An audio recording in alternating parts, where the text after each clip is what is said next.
This Creditors in Commerce classroom session, hereinafter session, is the private exchange of ideas and concepts between the providers and the recipients. The content is not meant as legal advice. The use or attempted use of any idea or procedure discussed in this session as applied to the recipient's own personal transactions, cases, or controversy, or applied to other cases, may or may not result in a favorable outcome or the same outcome as discussed in this session. Each transition or transaction, case, or controversy may be different as a result of unique actions or unique statements made by the parties therein, and each different act or statement in any transaction affects or may affect whether any procedure or idea discussed in this session is relevant to your transaction or that the outcome thereof will be depicted as in this session. The discussion of ideas or procedures in this session is not exhaustive of the subject being discussed. Many ideas and concepts that can affect the outcome of any legal or commercial procedure are not discussed in this session, and the fact that you may not be aware of these issues may have an adverse effect on the outcome of your procedure. It is the responsibility of each party to understand his own transactions and to apply the appropriate and complete concepts necessary for a procedural and substantive remedy thereto. This session may be redistributed privately by any recipient to another recipient requesting them, conditioned upon the fact that this notice is provided therewith. If you have any questions, you may contact Brandon by email at harmony@creditorsincommerce.com or by telephone at 702-866-9077. This Creditors in Commerce classroom session, hereinafter session, is the private exchange of ideas and concepts between the providers and the recipients. The content is not meant as legal advice. The use or attempted use of any idea or procedure discussed in this session as applied to the recipient's own personal transactions, cases, or controversy, or applied to other cases, may or may not result in a favorable outcome or the same outcome as discussed in this session. Each transition or transaction, case, or controversy may be different as a result of unique actions or unique statements made by the parties therein, and each different act or statement in any transaction affects or may affect whether any procedure or idea discussed in this session is relevant to your transaction or that the outcome thereof will be depicted as in this session. The discussion of ideas or procedures in this session is not exhaustive of the subject being discussed. Many ideas and concepts that can affect the outcome of any legal or commercial procedure are not discussed in this session, and the fact that you may not be aware of these issues may have an adverse effect on the outcome of your procedure. It is the responsibility of each party to understand his own transactions and to apply the appropriate and complete concepts necessary for a procedural and substantive remedy thereto. This session may be redistributed privately by any recipient to another recipient requesting them, conditioned upon the fact that this notice is provided therewith. If you have any questions, you may contact Brandon by email at harmony@creditorsincommerce.com or by telephone at 702-866-9077. Here we go. Okay, so how many were able to read all the documents from last week? Okay. You guys are going to want to read those documents too. Okay.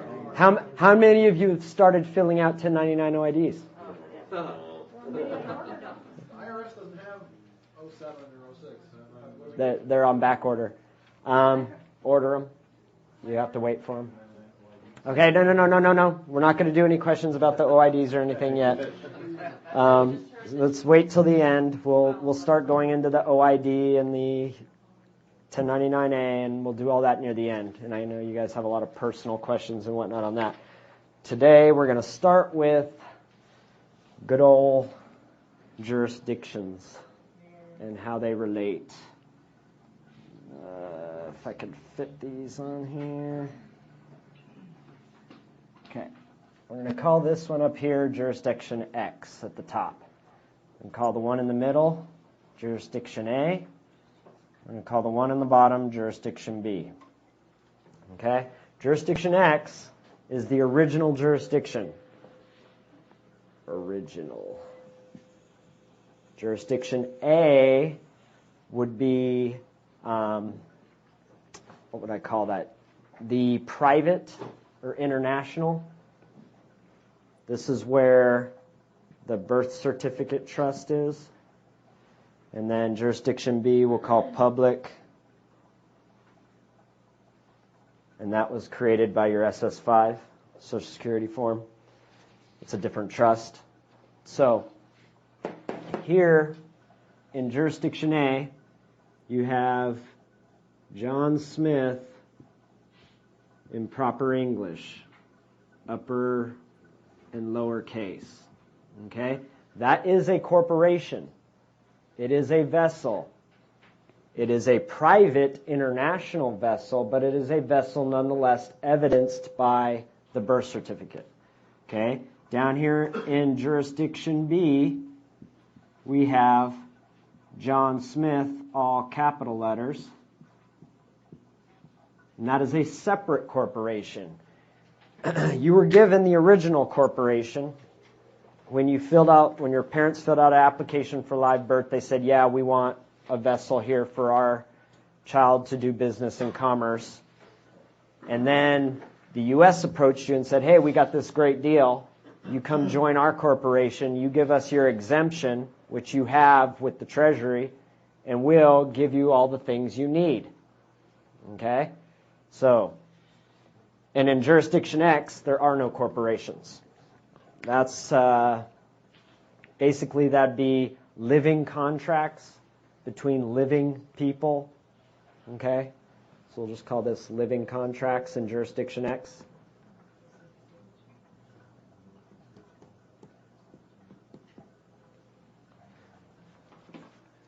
And remember we talked about the types of trusts that each one created. Remember we called this one in jurisdiction A, evidenced by the birth certificate, a foreign situs trust.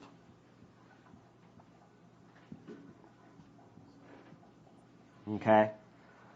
And this down here in jurisdiction B, where the all capital name is, we call that Sustake Trust. Can you repeat that? Sustake. Cestuique. Okay? Up here, the law form would be private. It's private law.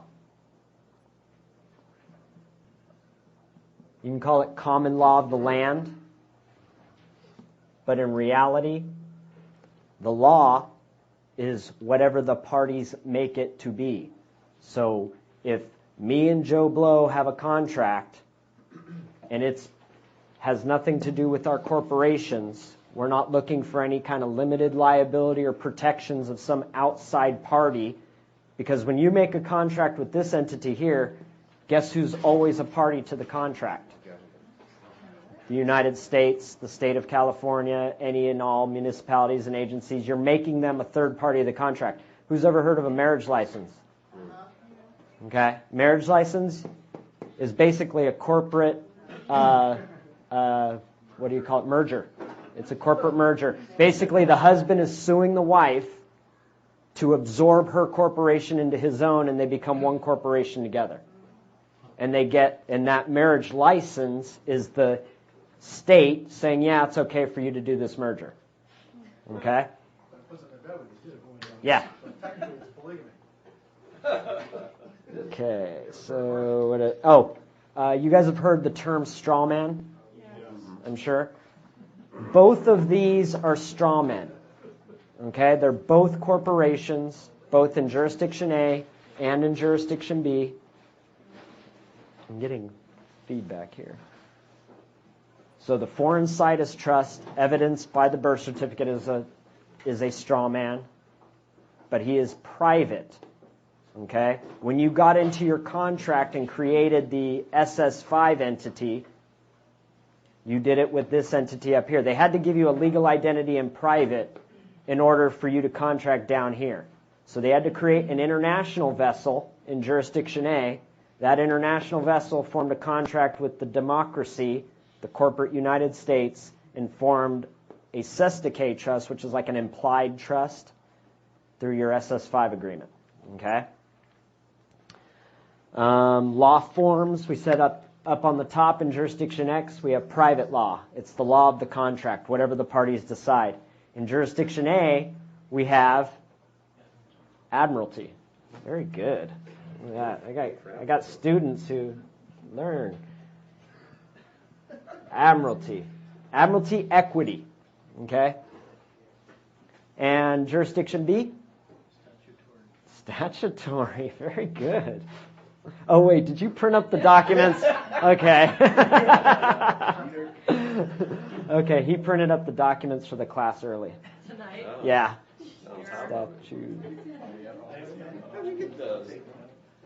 I put them online usually a couple days before the class, so you guys can access them.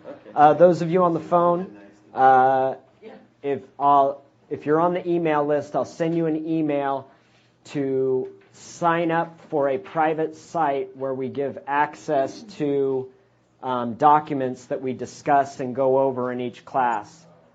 Okay? Everyone on the phone hear that? Yep. Okay. Alrighty. Let's see. Alrighty. We already went over U.S. vessel, international vessel, private law, public law, and original jurisdiction. Okay. Now, this trust, whenever we talk about operating in the private, this trust that's created in jurisdiction A, that's the vessel that we use to form our contracts. That's where, when you're doing private commercial processes in your administrative process, when you're acting outside the bounds of what the United States says you can do, well, then you're acting with this corporation in jurisdiction A. Okay?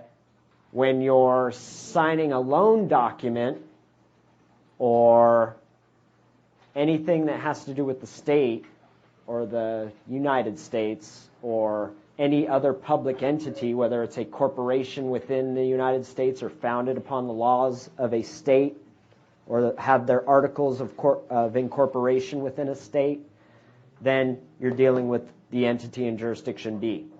Okay? You cannot interact with anything in jurisdiction B except with your own jurisdiction B entity. Okay? So those of you who are considering dissolving your Social Security trust, good luck. Because as soon as you kill this corporation, you can't operate in the public anymore. And so unless you plan on going to move out in the middle of the desert, not drive on the public roads, not use any of the public resources, you better keep this corporation. It's going to come in handy. And when you learn how to use it and you learn how to operate as a creditor with it, you'll find that it's a huge asset, not a liability. Okay? So anything else on here I want to put in?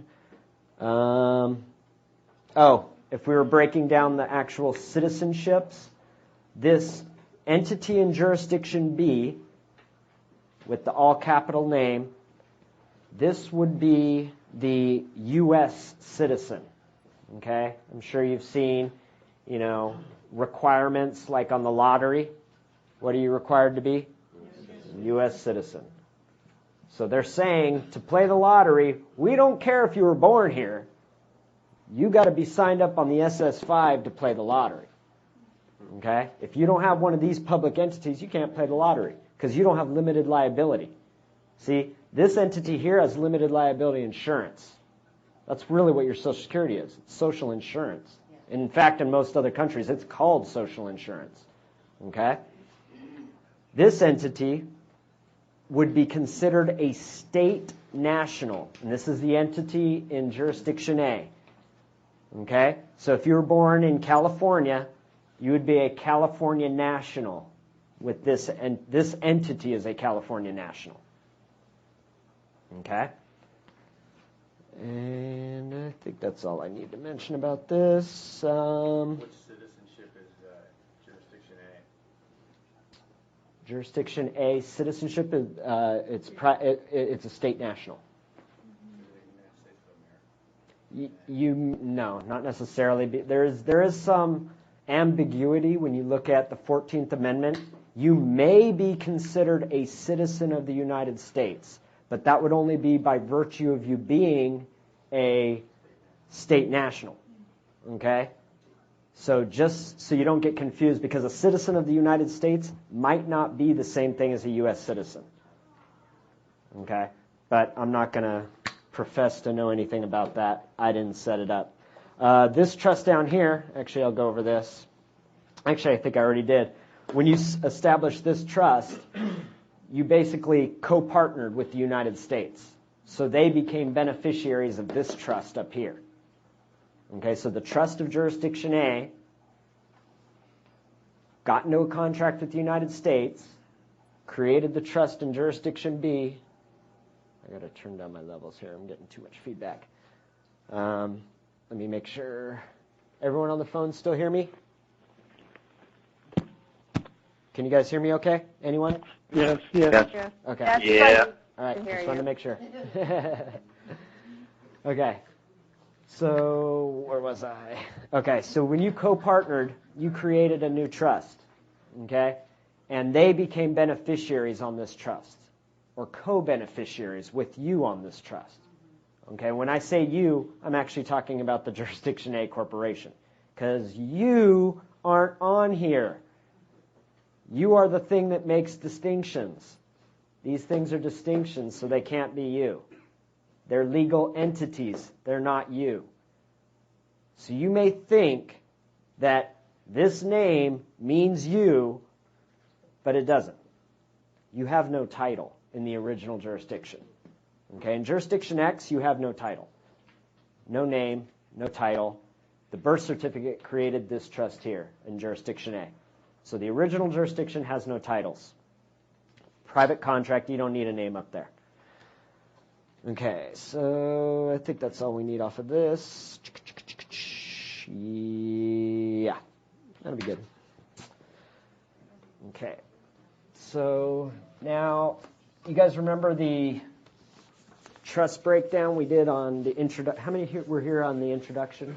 The very first night, the Sunday night meeting? Okay, so there's a lot that weren't here. Okay, so we'll do a breakdown of the trusts. So the jurisdiction A and the jurisdiction B trust that we just outlined on that chart with the law forms and the names and everything, we're going to show now how those trusts relate and who the beneficiaries, grantors, and trustees are. Yes? It was getting a social security number, buying into that program that moved us from A to B. Yes, the question is, well, it didn't move you from A to B. The question is, did the Social Security contract move you from A to B? Did the Social Security contract move you from A to B? No. It just created a new entity that exists only in jurisdiction B. Okay, so now those of you on the phone want to follow along, go ahead and draw a line across the middle of a piece of paper. Draw 3 boxes on top and 3 boxes below the line.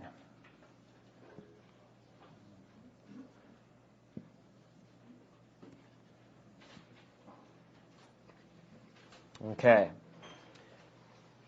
The 3 boxes above the line we will call jurisdiction A.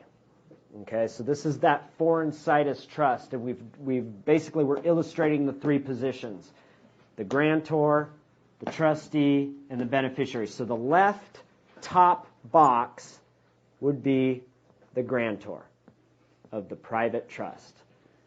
The left or the top middle box would be the trustee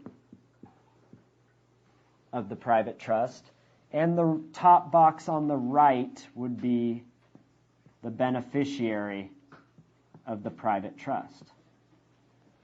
Now we come down here below the line, and the bottom left box would be the grantor of the public trust.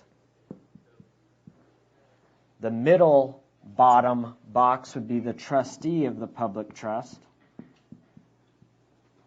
And the right bottom box would be the beneficiaries of the public trust. Okay. And remember, we had jurisdiction X too. And that's where real people live. Okay? So, the private trust, who is the grantor? That who puts its energy into. Okay, I don't know if in a trust, the grantor is the one who puts something into the trust and directs the trustees what to do with that property or that thing or that energy. Okay? The trustee manages it, the property or whatever has been placed into the trust, and the beneficiary gets the benefits. Okay? So, that first trust, we call it private, and the grantor, I would say, would be the man or woman. Can we call it the living temple? We can call it the living temple. Okay? Who is the beneficiary of the private trust? That's what we put last time. I'm gonna rearrange this a little bit because that's maybe too general, because it's actually a little more specific than that. And I heard Jack Smith actually talk about this subject a couple weeks ago, and I'm going to agree with him on this, that the beneficiary of the private trust would be Secretary of Treasury, Secretary of State, Attorney General. What's special about those three positions in the United States? They manage all the money. Well, what did they have to do? They had to expatriate. They had to expatriate to serve their roles. Okay, so they're no longer U.S. citizens. What does that mean? They're not down here, right? They can operate up here. Okay. Where do they expatriate to? What did they expatriated to jurisdiction A? Yeah. Okay. So we'll call these. What should we call these guys? Who were they? Secretary of State, Secretary of Treasury. Yeah. Are you going to get the treasurer as well? Hillary Clinton. You know, Secretary of State. actually, let's put them over here in trustee. I like them better on trustee. So we're going to put Attorney General, Secretary of State, and other party, Secretary of Treasury over here as trustee. You're also a trustee, okay? So it's got you over here. It's got the Secretary of Treasury, Secretary of State, and the Attorney General. Beneficiaries, I would say, would probably be the DTC. And anyone ever heard of the DTC? No. Okay. Their parent company, the DTCC, is where your birth certificate goes. They have over, I think it's over $2 trillion in assets. They're probably the wealthiest company in the world, but you never heard of them. They're called the Depository Trust Company. Okay? And they basically handle all the actual security assets for this country and Canada for sure, maybe for the UK and other countries as well. Okay, so all the actual assets, like the actual paper securities, like birth certificates and stuff, get held by this company. Okay, now their assets, remember how we had the double bookkeeping entries? And on the left-hand side, you had assets, and on the right-hand side, you had liabilities, right? Their asset, the liability that's created by that asset becomes an asset in the Federal Reserve. Okay? And all the Federal Reserve basically works with all the banks, right? Okay? So let's come down here, and the grantors of the public trust would be the banks through the Federal Reserve. I mean, really, all banks, U.S. corporations, are all part of the U.S. corporation, and thus part of the Federal Reserve. Or actually, the Federal Reserve would be considered one of like these entities, kind of outside the box, kind of like the Treasury and the DTC. And interesting, the DTC is called the Depository Trust Company because it operates on both the private and the public side. It's not called the Depository Trust Corporation because it operates on both sides. Okay? So the grantor down here of the public trust will say is the banks. But where does the banks get all its commercial energy? From this trust up here, right? How is money created? We went over this last week. We sign it into we create it. We authorize the creation of money, right? And as such, they take that authorization and work with the Federal Reserve to create the public trust. Okay? The trustees of the public trust, government officials, agents of the government, judges, attorneys, folks like that. So I'll just put IRS in there? IRS is kind of a funny agency because they're working for the creditors. IRS, you know, where would the IRS fit on here? Well, they're agents of these guys up here because the reason why the Secretary of the Treasury, the Attorney General, and the Secretary of State all expatriate is because they got to be able to work for the creditors. Okay? So if they're working for the creditors and the IRS is working for the creditors, isn't really the IRS just probably underneath the Secretary of the Treasury in some way, shape, or form? So I would say they probably exist up here, but they also kind of exist down here because they're in charge of the accounting. Okay? Because down here is where all the debt exists. Okay? Up here is where the assets are. Okay? That's why everything up here is not a corporation, is not a U.S. entity, is not in jurisdiction B. Okay? Because all we deal with up here are assets. The public is bankrupt since 1933, and it can't deal in assets. It can only deal in liabilities. Okay?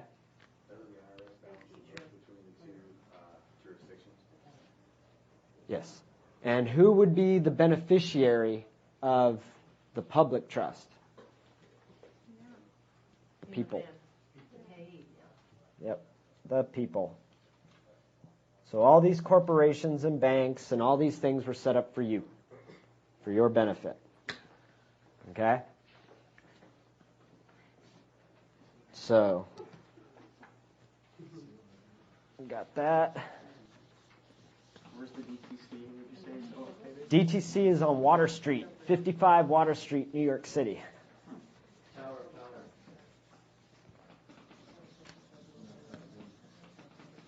Okay. Yeah, that pen's a lot darker, but it's a lot harder to erase, too. Quick question. Yeah. There's some spraying that'll help you do that. Do you know of anyone that's actually received a copy of their birth certificate with investments on the back? No, you will not get it unless you go rob the DTCC. You don't want it. You want them to have it. They're holding it for your benefit. Without it being on deposit with the DTCC, you couldn't use your asset. You can't. See, we'll actually, not tonight, but later on, we'll actually get into some real creditor stuff where you guys will learn that you can actually access the asset side at DTC, pull those funds into the public or onto the asset side of a closed bank account, and you guys could write checks for up to $250,000 a piece. Okay? Later. But this, again, we're not going over that tonight. This is something, once you've all learned to be creditors, then we'll start getting into that. Okay? And So we're gonna take it slow, okay? I don't want any of you using the same learning I did, which is just kind of jump in and learn by your mistakes. So those of you who have already started filling out your 1099s, perfect. You're going to be great examples for the class to learn about how to deal with frivolous filing penalties, okay? Because I know from what I listened to the audio from last week, and I left out some key things. Okay, so don't think you can listen to that audio, read those documents, unless you understand those documents, because then you're going to know what I left out. Right, yeah. Okay, but don't take my word for any of this. Okay, I don't have any knowledge. I don't know shit about anything. I'm acting as a prism. The light of truth shines on all of us. Okay, and in your prism, you can remove the clouds and cracks by freeing your mind and being open and just taking everything as information, okay? It's information. It's not knowledge. Don't think you know something, because you guys have already seen my trust model change from 2 weeks ago, Yep. okay? So don't think you know anything. Is it significant, these trusts? No. Well, it is significant, but knowing who goes where is something you're going to come to a conclusion of by your own understanding of, and really the best is just observing. Look at what's going on, what's being said in documents, because that's another key thing we're going to learn in here is when you get documents from the public, whether it's a court or any other public entity, the IRS, we're going to learn how to read these documents, and you'll see how they're always showing you the remedy. They're telling you how to do what you did wrong, or they're telling you what you did wrong and how to correct it. Okay? They're always trying to help you. That's what's funny. A lot of times we read into it wrong and we say, "Oh, they're attacking me. They're coming after me. They're fraudulent. They're criminals." They're not. Your lack of understanding of the public system does not comprise their fraud. That's not how it works. They're not committing fraud in any way, shape, or form. We don't understand how the system works, so to us, we outsiders looking in, we go, well, that doesn't seem right. But as you start to uncover all these little puzzle pieces, you'll start to see, oh, actually that does make sense, that it works that way. I just try to tell people if they do everything right, we're the ones that are doing everything wrong. Yes, exactly. The government does it right.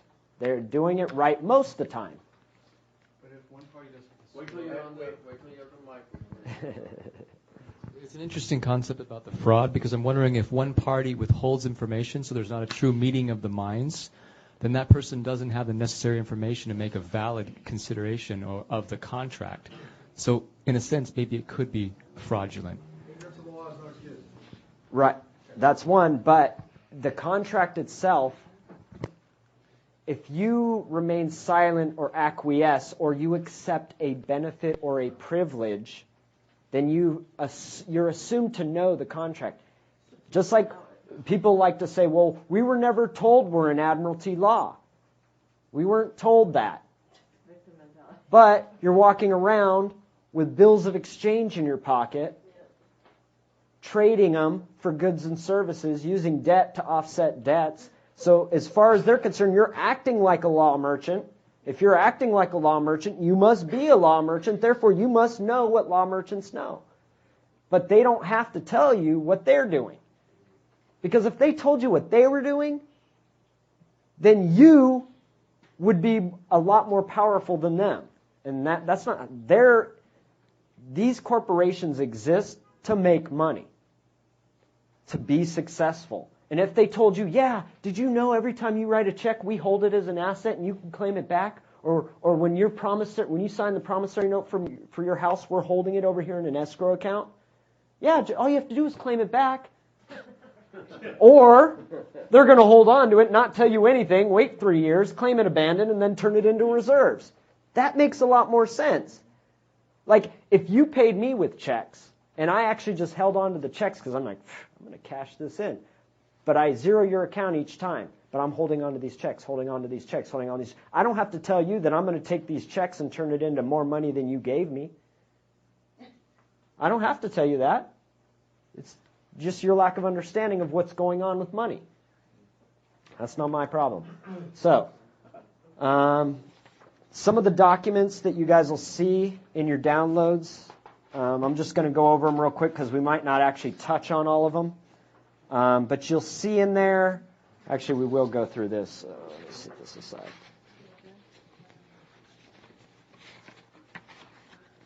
Alrighty, we might not get to this tonight, so I'll mention this. There's going to be a money order in there, okay? Do not use this document if you do not know how to use this document, okay? It's a money order, and it is in the download, okay, or in the documents download. You see there's a little detached line here. You cut it there. It's got a date. It's got a pay to the order of, for the amount, a tracking number, written out amount, memo field, account number field, and a little clause here about the IRS Technical Support Division. Don't use this document. It's for learning purposes only. Okay? Don't start writing out money orders and sending them out to pay for things, because you know what? What jurisdiction is this document from? Anyone? Right, jurisdiction A. And how do documents from jurisdiction A fare in jurisdiction B? Not very well. They don't recognize them. They look at it and they go, what the hell is this? Yeah, I ain't going to take this.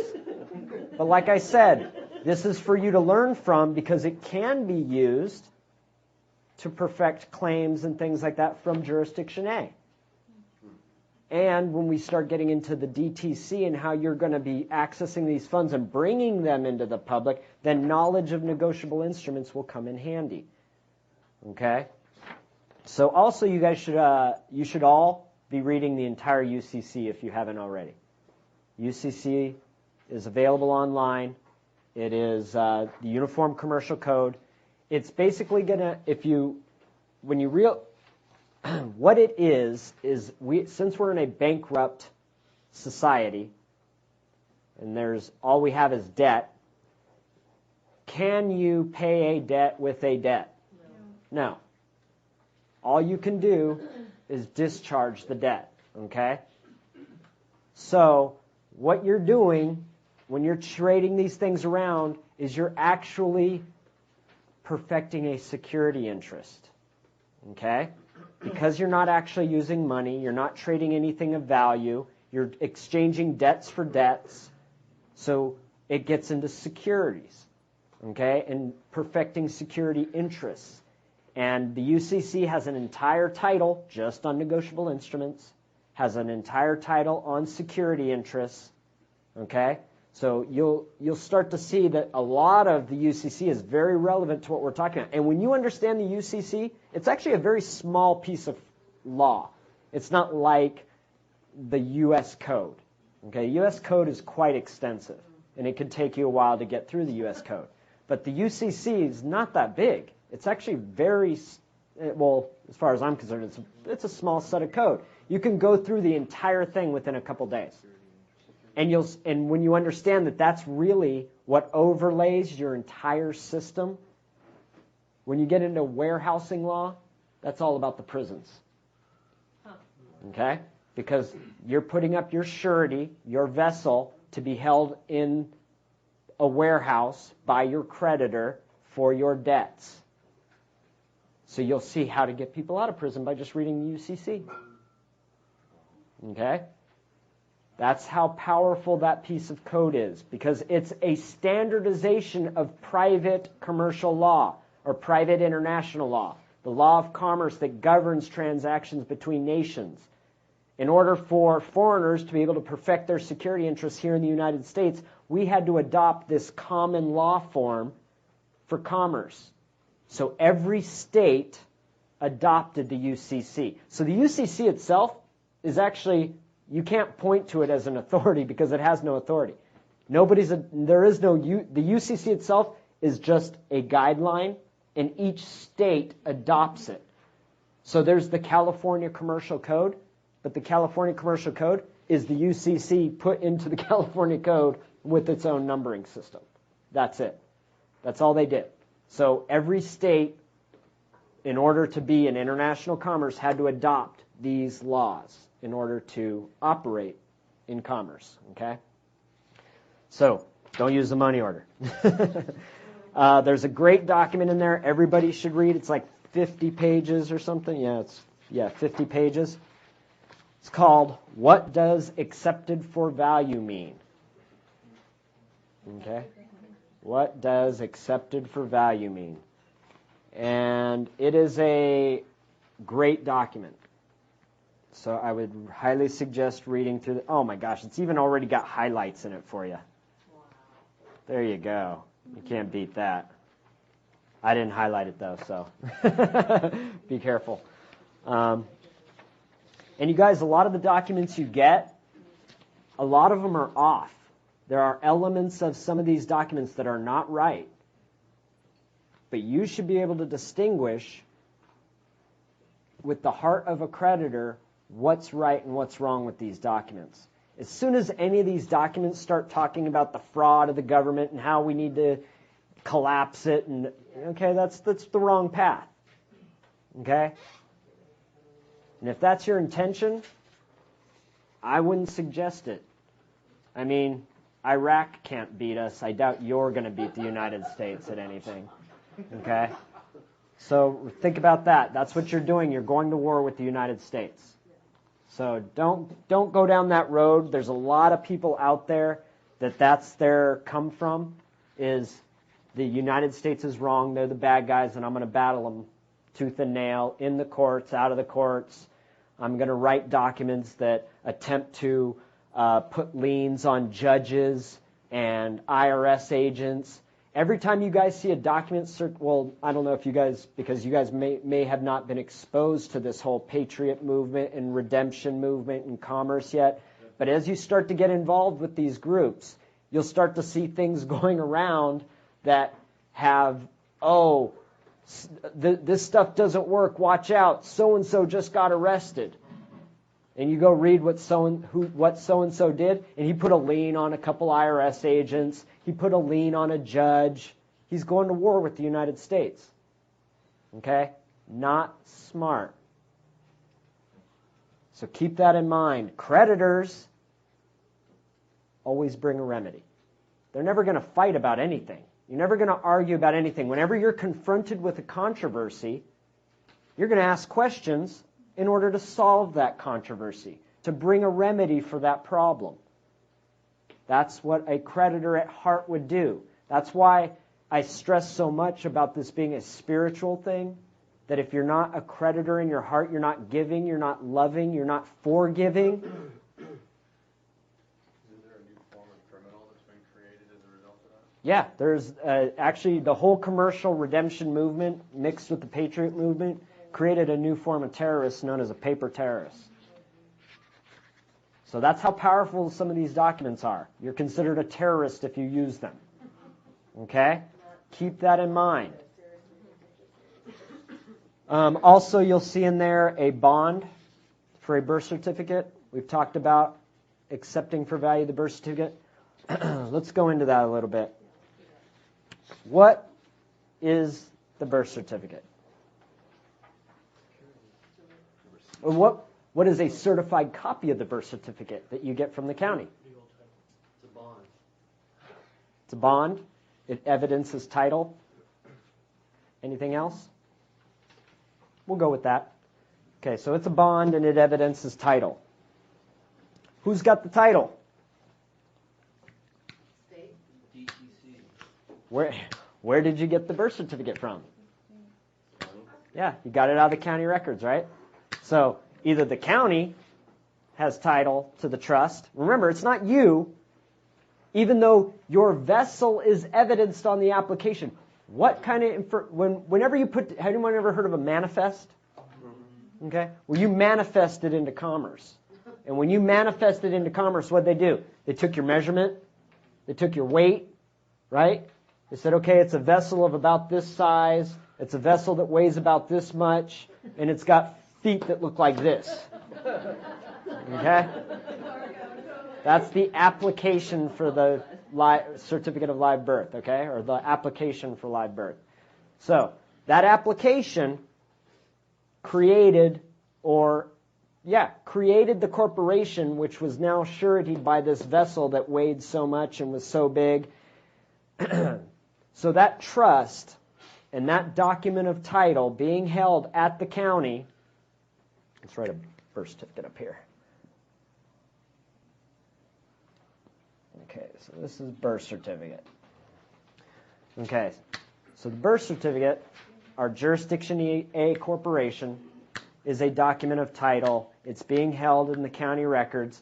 So therefore, if the county issues the certificate of title, just like the state issues your certificate of title on your car, the issuer is the one who's got legal title. Who's got equitable title? You do.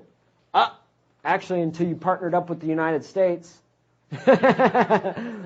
So as soon as you partnered up with the United States and you share equitable title in that trust. Okay? So, if I certificate this certificate, what am I doing?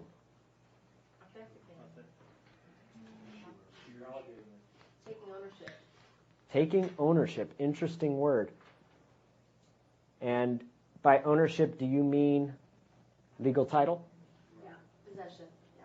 Well, Possession. not necessarily possession. Because possession just signifies equitable title. If you're in possession of something, doesn't mean you have legal title to it. Who controls it? Right? So if you accept this for value and return it through the Secretary of Treasury, who will probably take it to the DTCC, you've now said, I'm taking legal title to this trust. As legal title holder of that trust, you now are the trustee. Okay, remember, we kind of subrogated our right as trustee to the Secretary of State, the Secretary of Treasury, and the Attorney General. Okay, to protect the creditors. So, you subrogated your right to being trustee on this trust, you're taking it back. That's all you're doing when you accept it for value. And also, you'll see in the documents, there's some sample accepted for values on there. There's one that I would use for the birth certificate, and there's one that I would use on other things. It's called a banker's acceptance. What's that? They're a Word doc, so you can overlay them, or you could just take this document and print it through. A lot of people like to tilt it, so if you want to tilt it, you have to do that through Photoshop or something, because I don't think you can do that in Word. You can turn it on its end in Word, but I don't think you can tilt it 15 degrees or anything. So I'll actually read these to you. This one is the banker's acceptance I would put on the birth certificate. It says accepted for value at the top, exempt from levy below that, and then it's got by, line with authorized representative under the line, date, and a line for the date. Underneath that, exemption ID number. And that looks a lot like a Social Security number with no dashes. Okay? Then below that is a deposit order. Deposit to the U.S. Treasury and charge the same to John H. Doe, 123-45-6789. What are we saying with the deposit order statement there? Deposit to the U.S. Treasury.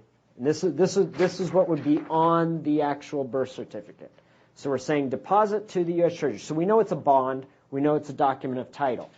We're putting our banker's acceptance on it, which means I've accepted it, right? When you accept an offer, doesn't that make you the legal title holder of the offer, of the transaction?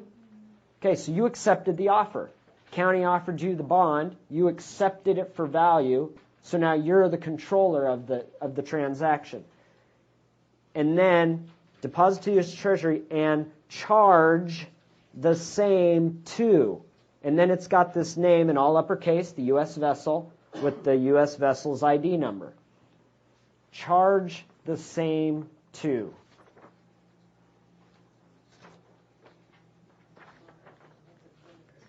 Yeah. So credit that account. credit that account. Deposit this and credit it to my account. Okay, and this one you would just use in standard, like this would be a banker's acceptance for any other offers that you receive. Yeah, anything outside of the ordinary. Accepted for value, exempt from levy, by, which has the signature and the date are the same, and then underneath that, rather than having your deposit order, it just says paid to with a line. You write in there whoever it's paid to. So if I'm accepting for value a traffic ticket, it would be paid to the city or the municipality or the court or whoever it is. And then right here you see below that it says acquired from, colon, John H. Doe, comma, and the exemption number ID there. Okay? Yeah. So what are you saying with that? Acquired from, and then you have the account there. Okay, so I've accepted it, so I've taken the legal title of the transaction, right? I'm saying, okay, I'm taking that.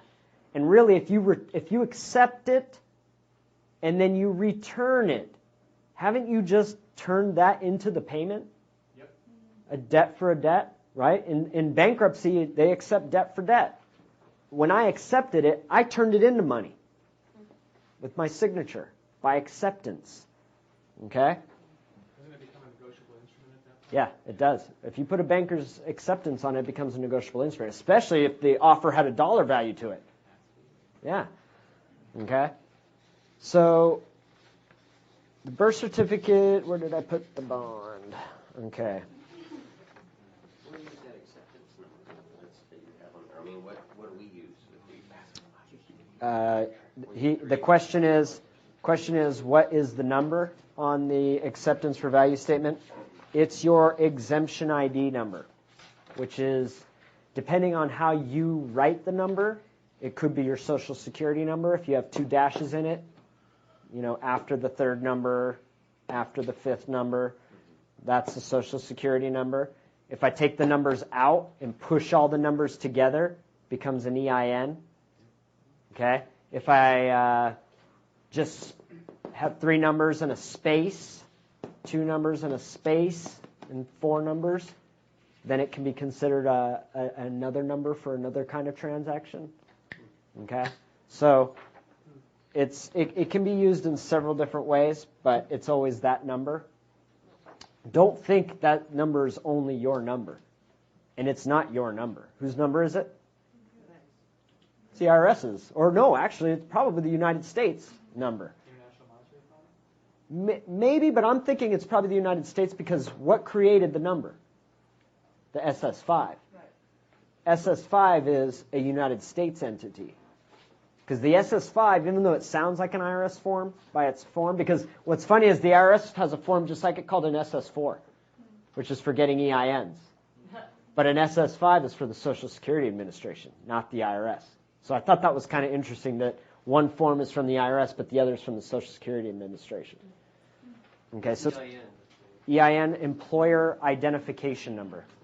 And you could also call it a TIN, Tax Identification Number. FEIN, Federal Employer Identification Number. That number goes by all 3 of those names. Okay, and also there's the ITIN, which is, I want to say, International Tax Identification Number, something like that. It's basically for foreigners. If I'm a foreigner and I register on it with a W-7, not for an EIN, but a W-7, which would give me the benefits and privileges of a U.S. citizen. I'm using the number as a U.S. citizen does, but I'm not necessarily within this jurisdiction. Like those who try to claim themselves as non-resident aliens, Isn't that number 9? it always begins with a 9. Okay, so if your number doesn't begin with a 9, it's not an ITIN. Okay. Okay, actually, who wants to go over a bond? Or can we read it? Okay, we'll go through a bond. Alrighty, this bond is a birth certificate bond. This is what's going to accompany the birth certificate when it's accepted for value and goes in. Issued by John Henry Doe, upper and lower case. Who is that? That's the trust created in jurisdiction A. It is not a living man. A living man doesn't have a title in commerce. Okay? The only way you can do business in commerce is through an entity. And this was the first entity established for you. Okay? And now that you've taken control of that entity, you can use that name. You don't have to use the all uppercase name. And then it's got on there an address. This one has non-domestic without the U.S. Does anyone know what that means when you use that in postal terms? Not necessarily. If I say non-domestic without the U.S., I'm basically, there's an entity we left out of the mix when we were doing our little trust. There's one more entity that sits on the fence as far as public and private goes. And it's the post office. Post office is actually the only agency, because everyone else we named that was over in Jurisdiction A, they were individuals, right? Secretary of State, Secretary of Treasury, and Attorney General. Those are 3 individuals.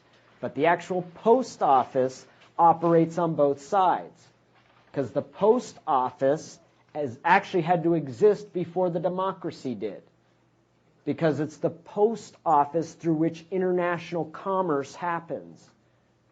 Okay?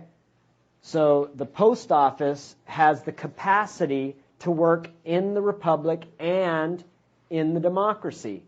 Has anyone here ever sent mail for 3 cents?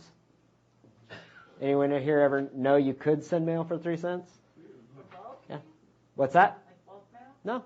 Just an individual. I could just write you a letter, fold it up, put it in an envelope, and send it to you for 3 cents. You know what the trick is? Non-domestic without the United States on the address. In a general delivery address as the from address. So rather than putting a residency with a zip code or anything as the from address, I would put general delivery at the post office where I'm going to be dropping it at. Okay? So it would be general delivery, this post office, non-domestic without the U.S., and then the addressee, I would put in their address, and you could throw in the non-domestic without the U.S. on there as well. Put a 3-cent stamp on it, it'll go through. Car mailing.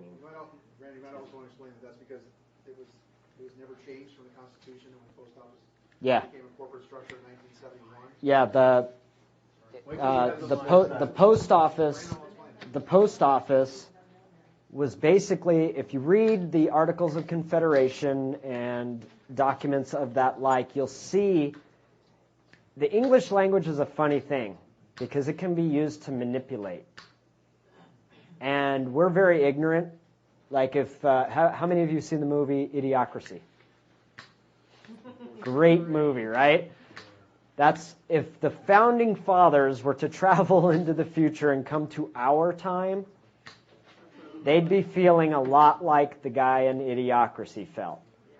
Because what happened with Idiocracy was, oh no, we lost people on the call. Hold on just a second. How much time are we at? You got to take a break in 8 or 10 minutes before. Because I've lost a couple people on the phone. 5 minutes. Yeah, let's go ahead and take a break so I can reset this and get some people on the phone. Then we'll go into the bond a little more. Alrighty, and away we go. Since we only got about an hour, I'm not going to actually get into the details of the bond. You guys take a look at it and go into the UCC and read about negotiable instruments. Title 3, Title 6, Title 2, I think maybe has everything about negotiable instruments in those 3 titles. And there's also a document in there that everyone should read. This one's going to take a while because it's probably 70 pages. It's called has anyone here read The Dispatch of Merchants? No? Okay. Excellent book. You must read this to understand commerce. It's a great book. Highly recommended.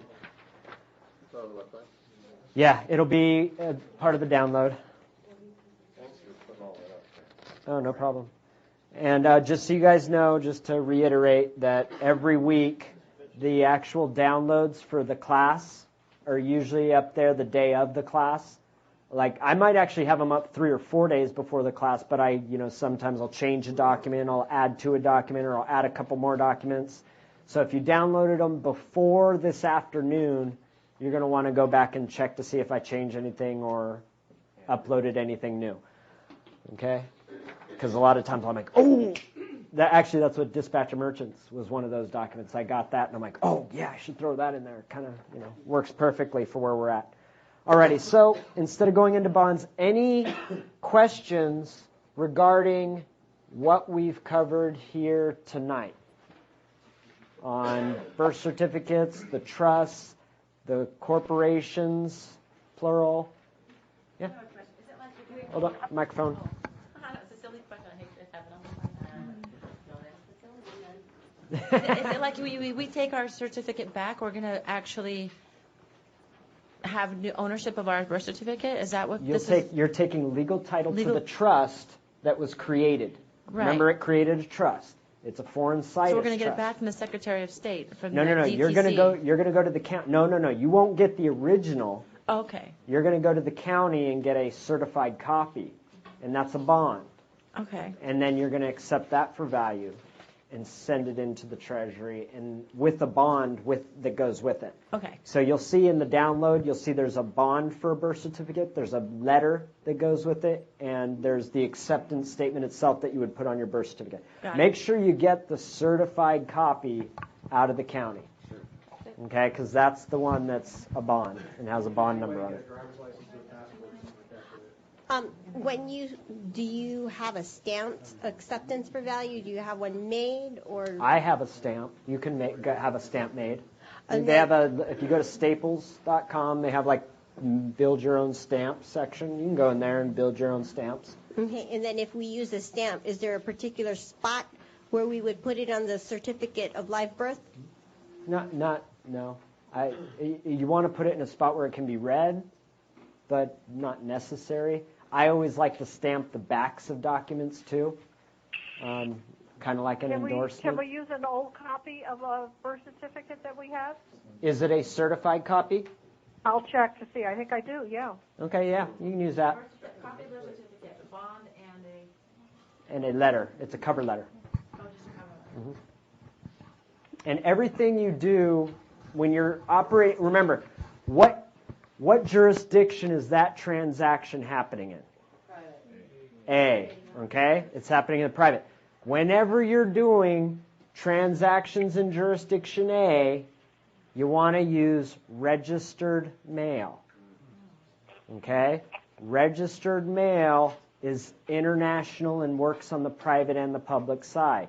Certified mail is for jurisdiction B only. Okay? There's for the public side only. But the registered mail can travel from A to B and from B to A. Yeah. Microphone? Oh. Can I have a follow-up question regarding the birth certificate? I still am not clear on what's the purpose behind it, so that I have the legal title. It's just have control. It's the trust. It's the foundation. It's like your articles of incorporation for your, like, let's say you create a Nevada Corp, and you have articles of confederation that you file with the Secretary of State, right? Well, guess what? If I took a certified copy of those articles of incorporation, accepted them for value, and sent them back to the Secretary of State, what did I just do to that corporation? No, I took legal title of it. Okay? You're taking legal title to that foreign situs trust. And that allows me to do what? Now that You're just the trustee. You're back in control. Okay. You're in control of it again. And then another question, because I was born in Mexico. I'm a U.S. citizen, so I can't get my original birth certificate or probably a certified copy. Okay. And I think we discussed this Certificate for of anybody else. naturalization. Okay. Yeah. Even though the certificate of naturalization probably came after your SS5, right? Did it? You had a Social Security number before you had naturalization. So it's kind of backwards, but it's what they both symbolize a trust. They might symbolize the same trust. Either way, you're taking control of whatever trust is over there in jurisdiction A, if there's one in jurisdiction A. If there isn't one, then you're kind of already free in controlling whatever trust is in jurisdiction A. You'd almost assume that it would Yeah. be because the entity that was created through the SS5 is jurisdiction B only. And for the partnership to be created, there had to be a jurisdiction A entity. So they already when they gave you when they accepted your SS5 application, they acknowledged that you do have a jurisdiction A entity, because only the jurisdiction A entity can contract in the SS5 and get the Social Security account and get the public entity. So, application for Social Security.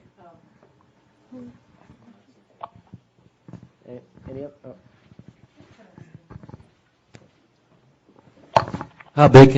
How big can that package be that you send for with a 3-cent stamp? He said package.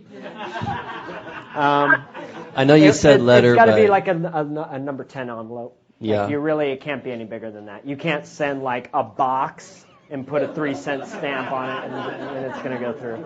You could try it, but just it want to probably give it a won't shot, go you know. through. Actually, when we get a little more advanced, we'll start doing operating from jurisdiction A in Admiralty, and I'll start to teach you guys like how to put stamps on your documents. You sign through the stamp as postmaster. You'll put a flag on your document to symbolize which jurisdiction you're coming from. How many knew that there are 2 different flags, one for jurisdiction A and one for jurisdiction B, and they're both defined in Title IV of U.S. Code? Yes. Yeah. Yep. There's the administrative flag or the Admiralty flag, and there's the flag of the Republic. You can actually get stickers of the proper proportion, which is 1 by 1.9, and those flags, when you put them on the top of your document, symbolize this is coming from jurisdiction A. There is no argument. And actually, in a lot of foreign countries, they still do contracts where they'll put a stamp up at the top of the contract and they make you sign through it. That's what they're telling you is that's coming from private. You're coming from a private jurisdiction or a foreign jurisdiction with that document. That's why they're putting the stamp on it and having you sign through it. So when we get into the deeper concepts of Admiralty, we'll get into that kind of stuff and perfecting international claims and stuff like that. That stuff's fun and exciting. Well, for me it is. Okay. Anyone else? Any other questions? Are we running low on questions? Anyone on the phone have a question? No? Sweet. Then we can maybe talk about being a creditor. Alrighty.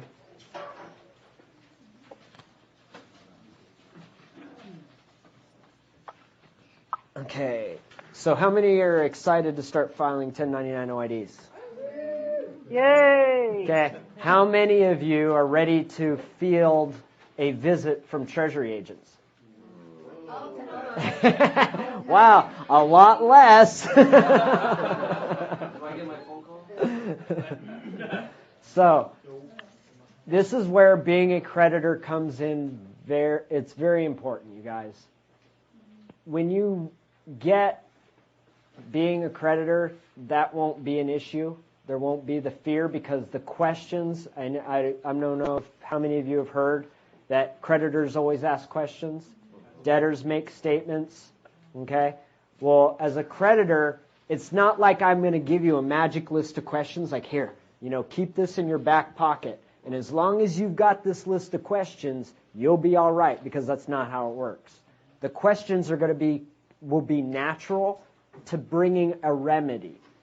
Okay? You're always looking to assist with bringing the remedy. You're always looking to solve the problem. Okay? One of the hardest things to let go of in being a creditor, and it's funny because I don't know if any of you have ever heard of the 7 deadly sins in the Western religions. Yeah. Does anyone know what the deadliest is?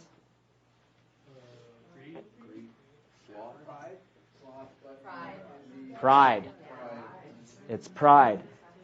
And as soon as you start talking about my signature and my document and my account and my house, you're traversing, because none of those things are yours. All those things belong to your corporation. Okay? And the pride of ownership is going to get you screwed every time. Okay? Humility is a trait of a creditor. If you don't take anything personal, so when they're coming at you, did you do this? Did you do this? Is this yours? Did you do that? Well, you're automatically going to go into question mode because you know that what they're talking about isn't you. They're talking about this corporation. This corporation has damaged them in some way. You, as the authorized representative of the corporation, the trustee, you're there to bring a remedy. Okay?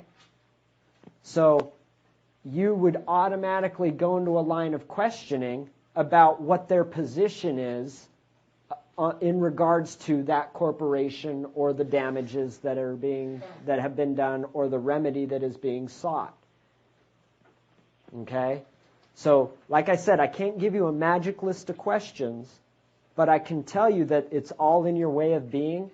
If you're humble and drop the pride, don't take anything personal. It's all commerce, guys. It's just business. It's just business. The IRS agent doesn't give a shit what you're going to go home and do. He's not there to make your life a living hell. He's there doing his job. The judge, he's there doing his job. That's it. They got families, their grandparents, their parents, their children. They're just like you, believe it or not. They're just like you. And when you start to take that into consideration, that no one is your enemy, everyone is your brother and sister. And if you love unconditionally all your brothers and sisters, well then when you're getting attacked and there's a heightened emotion, like your natural tendency is to feel fear, to feel embarrassed. You start all these things that you feel and react from, that autopilot that we've trained ourselves in, that all comes from those 7 deadly sins. Okay? A lot of you may want to be rushing through this, like rushing through the whole 1099 OID thing. Rushing it will get you one thing guaranteed. I guarantee you can get a frivolous filing without trying that hard. Those are pretty easy to get. Okay? So keep that in mind. Same with, I don't know, does anyone in here have issues with a house? No? Okay. A couple? Okay. You might lose your house. But don't be attached to the physical, because when you learn this process, you'll get all the money back. You'll get all the money back for that house, whether you lose the house or not. But don't be attached to the physical thing. Don't be attached to anything in this world. And now I'm going to switch over from Western religion and jump over into Eastern religion. What's the Four Noble Truths? Niall? No suffering. To understand its origin. The truth of suffering. There is suffering. And what causes suffering? The second noble truth. Attachment and desire. Okay? Attachment can be being attached to the way the process works for you. If you're attached to going into court that day and winning, in your mind winning looks a certain way, the judge has to rap his gavel and say, I find in favor of the whatever, and you don't get that, and you think you've lost, you've created the attachment to what you wanted the results to be. And the funny thing is, you may not think you got your remedy. Listen very careful to what the judge says. Because 9 times out of 10, he's telling you exactly what you need to know to get your remedy. So, we have a microphone in the back.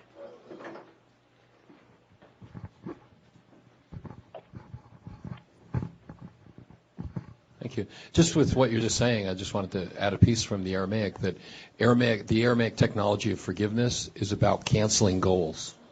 About canceling It's how to clear out the unconscious mind through the cancellation of goals. Right. The word forgive is shebag. It means to cancel. It doesn't mean let other people off the hook. Interesting. And see, what I see those virtues as leading to is, remember earlier, I said that the light of truth shines on us all. It's all out there. All the truth of how everything works is out there. But your prism, which the light of truth shines through and gets broken down into all its elements, it's the prism that's clouded. And it's those attachments, those debts, whether you call them sin, whether you call it attachment, whatever it is, those are the things that build up the clouds and the cracks in the prism. And when you can let go of those things and come from a place of forgiveness, a place of giving, because a creditor is always bringing his energy, her energy to solve the problem. Okay? He's not expecting something for nothing. And that's not what this technology is about, because we went through the banking last week. So you guys should have a very clear understanding that the 1099 OID thing is not something for nothing. And if that's your mentality, then guess what? You're going to get nothing. Because your lack of understanding, from lack of knowledge, my people shall perish, or my people shall perish from lack of knowledge. I think that's a biblical quote. Sounds like one I've heard. Sounds good anyway. Yeah, sounds good enough. If it ain't, it should be in there. No, I'm just kidding. But that's true. And remember, we want to say, or I was saying earlier, don't be attached to thinking you know anything. Be ready to throw all of this out the window tomorrow. Because you may learn something that's going to flip what we've done here tonight on its head. Like, if I could look at myself, like, I've started down this journey of researching laws and researching what I thought, how the system worked, and I thought I had it figured out 10 years ago. I was nowhere close to it, but now I think I got it figured out. But guess what? A year from now, I'll be laughing at myself. Because I'll be like, oh my God, I can't believe I thought it was like that. Okay? So don't take anything for granted. Don't think you know anything. Be ready to get some new information. It's the light of truth. And if you're able to let go of your attachments of what you think you know and let in that new information, it'll fit right in. Like today, I actually heard some information that was new on the 1099 OID stuff. And I for a second I stepped back and I go, uh-oh. But it actually worked right in with what we had already established. Because we came at it from the understanding from the banking level. We didn't say, okay, well, how does so-and-so fill out the forms? And how do people who are having success fill out the forms? We weren't relying on just somebody else telling us what the forms were. We went to, okay, this is how banking works. And this is what the Federal Reserve says is going on. And if this is what the Federal Reserve says is going on, and this is the definition of an original issue discount, well then, here's where it's happening, and this is how we fill out the form. So when this new information came up, it didn't even conflict with what we had already presented. It was just a bonus. It was like, oh, cool, a way to ensure I get my return and I don't get challenged on it. And that's one of the key pieces of information that was left out last week. Will it work without that piece of information? Yeah, but isn't it great to have that extra added oomph in what you're doing? Because this little extra piece is just saying, hey, we want to make sure that the books match on this one. So we're going to put this document in first. Then we're going to follow it with this document. Then we're going to follow it with this document. And when we do it that way, we've ensured that the books and records are going to match up perfectly through IRS. And if the books and records match up, then you get your return. You get your stuff in on time. You get your return. So there's a lot of elements to understand in doing this.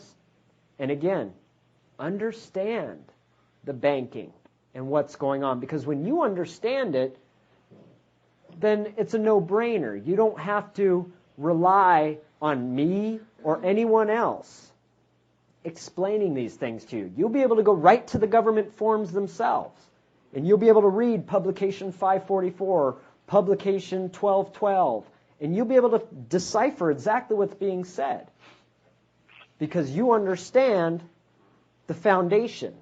You understand commerce. You understand jurisdiction A. You understand the private. You understand the public. You understand the democracy. You understand the IRS's role. You understand the Federal Reserve and the banking system. If you understand all these elements, then as you get these new pieces of information, it just integrates. And you may come across a piece of information that kind of blows up this thing you thought you knew over here. Don't disregard it. Don't take that as truth. Just take it in as information. Do your research. If I've got this new piece of information, how can I validate this information? Don't ever take anyone's word for anything. Don't do it because Winston said to do it. Don't do it because I said to do it. Don't do it because Jack Smith said to do it. Don't do it because anybody else but you have an understanding of doing what you're doing. Okay? Now, does anybody have any questions regarding the banking or the OIDs? Because I know there were some people who weren't here last week, but maybe they got the audio or the video. Yeah, back on the 1099 OID, you mentioned about if someone has actually got all their checks and last week, and then you said to like test it with 2 checks to, I believe it was the Secretary of Treasury. Is that correct? Or checks. Yeah, if they have their checking account and the checks are actually coming back to them opposed to not having the checks, where you would just... Oh, you're actually getting the original checks back? Yes. So actually it's not me, but it's like my mom and it's from other people that I know. So I'm wondering, is there a step to follow through with that's different? You got to remember that it's actually not the check. Okay? Just like, let's take another example where the security might get returned. In the case of, geez, I guess a check is the only thing that actually makes the rounds and comes back, huh? Any other negotiable instruments? Oh, yeah, even promissory notes come back or don't come back. I would say that realistically, you know what? Look at the check. Look at the check. See what other endorsements have been added to it. And then decipher it for yourself. Because depending on what's been endorsed on there, if there's 2 bank endorsements on there, then one of those bank endorsements is probably one from your account. No. Just joined him in. I got it. Oh, dude, I guess I lost everybody for a second there. Oh, well, hopefully they'll call back in. Alrighty. Yes, Rob, I got back in. Okay. Yep, here comes someone else. Alrighty. We might have lost internet access, it looks like, for a second there. All right. It's all right. It's all right. It's all right. That's good. Don't worry, you haven't missed anything.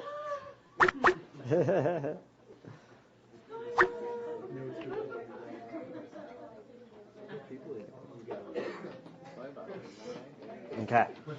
So, and it. All right, almost there. I think we only need one more. Is that it? All right. Okay, so an important element that got left out last week. Okay, remember we had our ledger. Oh, and I just thought this up the other night, and I thought it was interesting. You guys remember our good old ledger here, the symbol of Christianity, the cross? You guys know that Jesus was stabbed by a spear? Okay, do you guys know which side it was on? Right. His right side, right? Yeah, so if he were up on the cross looking at the ledger, which side would it be going into? The asset side. Isn't that interesting? Yeah. Just something I came across. But would it be interesting also, because Yeah, but you know what? But I could totally, because then I would, if it was on the other side, I would say it was because he flipped the tables in the money changers. He was paying his debt of the material world before he left. So I could have made it work either side, but I think it's cool that it's the asset side. Okay, so. Isn't that why the blood of Christ is said to have prepaid our debts? Because Yes. it's on the asset side? Yes, it's on the asset side. So everything's prepaid now, and you live in a prepaid society. Okay, so remember we said the check goes all the way through. You write a check. It goes through to bank. I write a check to Mary. Mary takes the check and deposits it in her bank. We'll call Mary's bank Bank B. Okay? Check goes into Bank B. Bank B's reserves go up. Bank B passes it through the Federal Reserve to your bank, Bank A. Bank A holds on to the security, and it's now an asset, but not reserve funds, right? So it's sitting over here as an asset. And then with the 1099 OID, we're claiming that asset, right? We're claiming the funds for that asset. What should we file before we claim those funds? 1099A. Very good. Why would we file an A on that asset before we put it on an OID? Well, are we doing an acquisition on it, or are we claiming it abandoned? Acquisition, but it's abandoned. No, it would be an abandonment. Because what is the difference? What differentiates an acquisition from an abandonment on the A? There's just one thing that changes it from an acquisition to an abandonment. The field 5, box 5 says something to the effect of, does this person have to pay it back? If you mark it yes, it's an abandonment. If you mark it no, it's an acquisition. An acquisition is a straight across purchase. They don't have to pay it back because it's a straight across transaction. Can you say that one more time, the yes and the no part? The yes and no. If it's, you mark yes for an abandonment, no for an acquisition. So this asset is sitting there. If you put in a 1099A abandonment on it first before you put it on an OID, it's already sitting on the books of the IRS, sitting there waiting for you to claim it. And it's already made out to the right bank. So when you go and fill out your OID of, hey, these guys withheld this amount, it's right there in the IRS's books. They don't even have to go to the bank and see it. Because they see, yep, these funds have been abandoned by the bank. You're claiming them back. They were withheld by the bank. We're sending them back. Is it secured on it, though? Secured, abandoned, the OID? No. The 1099A is the abandonment and acquisition. Okay? The 1099 OID is original issue discount. Okay? So, and remember, the original issue discount was the security. There was a zero issue price on the security, which has a face value of whatever. So if I wrote a check for $1,000 and it ends up back at my bank in an asset account, the issue price is zero. They paid me $0 for it, but the redemption value is $200 or $250, whatever I said the initial amount was, and that's the original issue discount. So where's the word secured come in? It's on that 1099 form somewhere. On Secured. I don't think so. Secured acquisition or abandonment? No, I don't think it says that on the A. I'm gonna pull my A out right now. Yeah, I'm pretty sure it doesn't say anything like that. It says acquisition or abandonment of secured property. Okay. Yes. Yes, abandonment of secured property. So you're securing it with the A? No. It's already secured property. Whose name authorized the creation of funds on that document? Right. Yeah. Yeah. If you put your signature on it, what did you do? You authorized it. You took title of it. Right? There's a lot of things that a signature signifies. Ooh, signifies an SI word. It means it's a simulation. Quick question. Since you're saying you do the 1099A to get the abandonment of the funds, so later when you do the 1099 OID, you get your funds back? Yes. At what point would you do the acquisition? An acquisition. Okay, when would we do an acquisition? Let's say I've been sued 5 times in my life. There's no real outstanding judgments or anything. Like I don't owe anybody any money because of these lawsuits, but there's these lawsuits out there, okay? And if there was a lawsuit 10 years ago, can you search the docket and find that lawsuit? Even though the judgment's already been rendered, you've already paid the judgment, it's still sitting there, right?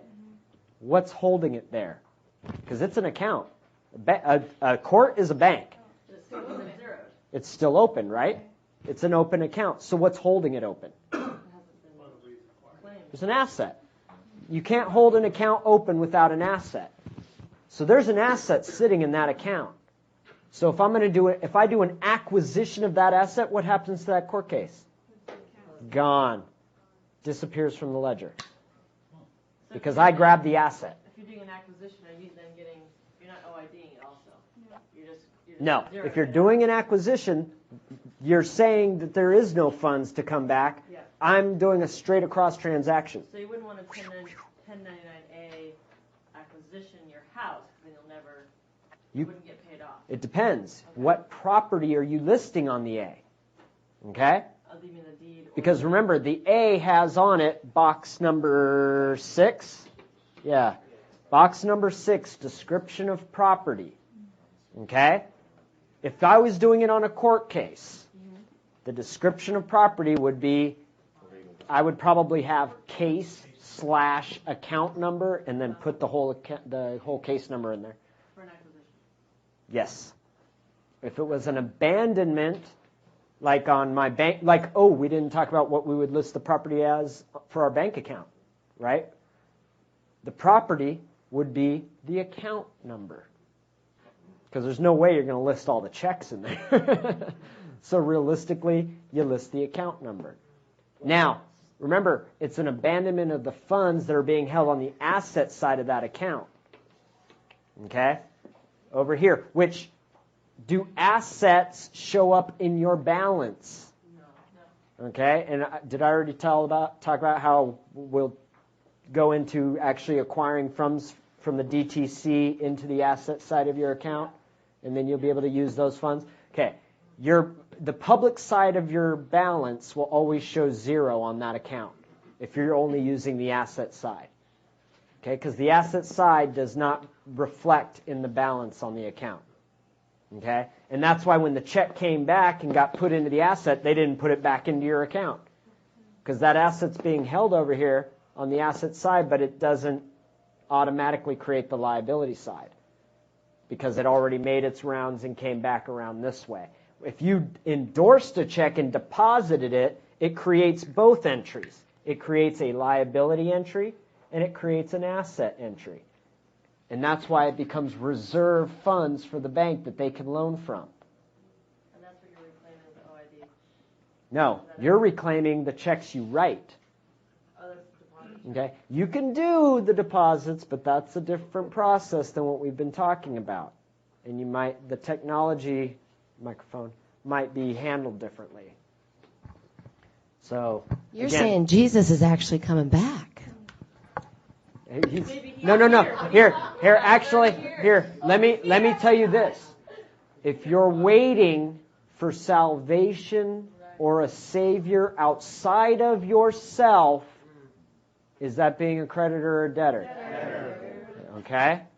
Salvation and your savior exists within you. Okay? He never left. Exactly. Go ahead. In the case of a closed bank account, where a person closed it, and it already had passed closed, and you're saying that there's possibly these funds there, and would you still be able to 1099 that in this case of a closed? So, okay, when you open a bank account, there's an asset over here for like $250,000. Yeah. They don't tell you about. Okay, FDIC insurance. Okay, so I wouldn't start claiming that. Well, I didn't mean. Not a good idea. Not until you start dealing with the DTC. Once you've established a relationship with the DTC and they're like, okay, yeah, you can use the asset side, then you could start using the asset side of this account. But don't just start claiming funds because you don't know what's there. You don't have evidence of it. If you don't have evidence of it, how do you support it? how do you back it up? If the IRS shows up and says, where does this 250 grand come from? Oh, it came from an asset account. Really? We don't know what you're talking about. Can the public, jurisdiction B, acknowledge these assets? No. For one, it's Disneyland, right? It's completely fiction, but they're in bankruptcy. All they can see are liabilities. Okay? That's what money is in jurisdiction B, is liabilities. That's why they had to get this special company, which is outside of B, to handle the assets. Because they can't handle the assets. They're not allowed to. They're restricted. They're in receivership. Anyone ever been through bankruptcy? What happened to your assets? Well, if you have debts, what happens? If you have really big debt, if you have more debts than assets, what happens to your assets? They're gone, right?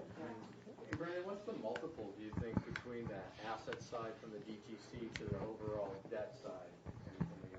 What's the multiple from the asset side? Are you talking about fractionalization? Yeah. Everything gets fractionalized at least 10 times. That's probably, so we're looking from what? There's realistically, there's probably $35 billion in the DTC just for you. Okay, because basically each time you get a Social Security card printed, okay, does anyone know the limit on Social Security cards you can request in a lifetime? 10. Fractionalization. And each time you get a new one, the bond number on the back of the card is different. Different bonds. It's 10 bonds. And to request 3 of them, or you can only request 3 of them a year, so how long would it take you to get 10 of them? 3 years. 3.5 years. Will they be different numbers? The bond number, not the Social Security number. There's a red number on the back. Yeah, there's a red number on the back of your Social Security card. That's a bond number. That's related to the bond. Remember we were talking about how the Federal Reserve has an asset that's over here from the DTC? It's those bonds. Each one is $3.5 billion. Okay? And then they fractionalize those. Okay? But they're fractionalizing your initial deposit. What was your initial deposit? Birth certificate. Birth certificate. Yeah. Oh, you mean the amount? Probably more. It was probably more. If they fractionalize it to 35 billion, it's probably a little more. And so going back to the 1099 OID, you said to send in the 1099A first. Yes. Now, so let's say I send in the 1099A for 2005, 6, 7, and 8. How long do I wait before I send in the 1099 OID? Is there like a couple days, a week? You don't have to wait that long because it depends. If you do it electronically, 72 hours. Okay, I'm going to be applying for my electronic one, by the way. If you're doing it electronically, 72 hours. If you're doing it by mail, I don't know that it matters so much with the OIDs and the A's. See, the A's are a ledgering report. Okay, so they get ledgered right away by the IRS. Okay, however, an OID has no meaning until there's a 1040. Okay, so realistically, they could probably be a couple days apart, but you got to wait a couple weeks before you put that 1040 in. I would say 3. I would wait 3 weeks before putting in your 1040. Okay? So I have a question about the 1099 again. I'll just use a specific example. So I have a house, and I actually wanted to file a 1099A just to zero that account. So that would be abandonment. Is that correct? Or You want to zero the account. No, that's acquisition. You want to do an acquisition. That's the acquisition. So I would take the account out. That would be putting the property address in the BANK-CIC. What are you acquiring? The account, like the account. So like the loan number, the note number. The promissory note, right? Okay, but if I wanted to get 1099 OID, then the mortgage company, I would do an abandonment, and then do the 1099 and get the note amount back. Is that correct? Yes. Okay. Be careful with that, though. Okay. I mean, to pay off the loan or whatever. Right. Because if you do an acquisition, the loan is paid. That's right. You see That's what I'm saying? So it's like there's no reason to do both. No, that's what I'm saying. I could do one or the other. Right, I'm not do saying one or both. the I'm other, saying if right. I did an abandonment, then I would 1099 OID that escrow account and get the money back. Right. The acquisition just zeros it. Right. Okay. Exactly.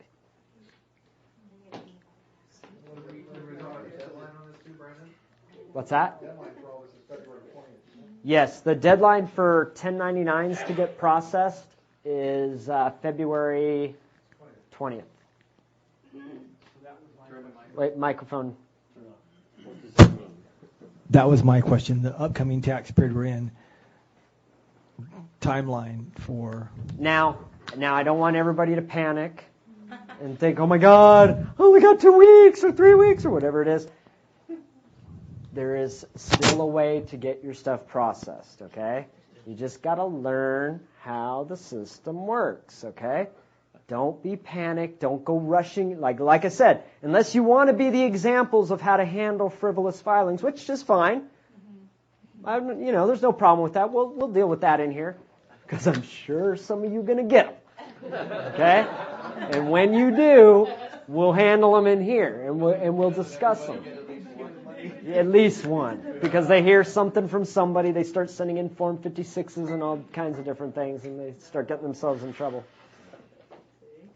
So for the difference between acquisition and abandonment on box 5 on a 1099A, which one do you put for which? Yes is abandonment, yes. No is acquisition. Oh wow, I really killed the... Oh, okay. All right. Anyone else? Microphone? Microphone? Garrett, can you handle the microphone, please? Back there.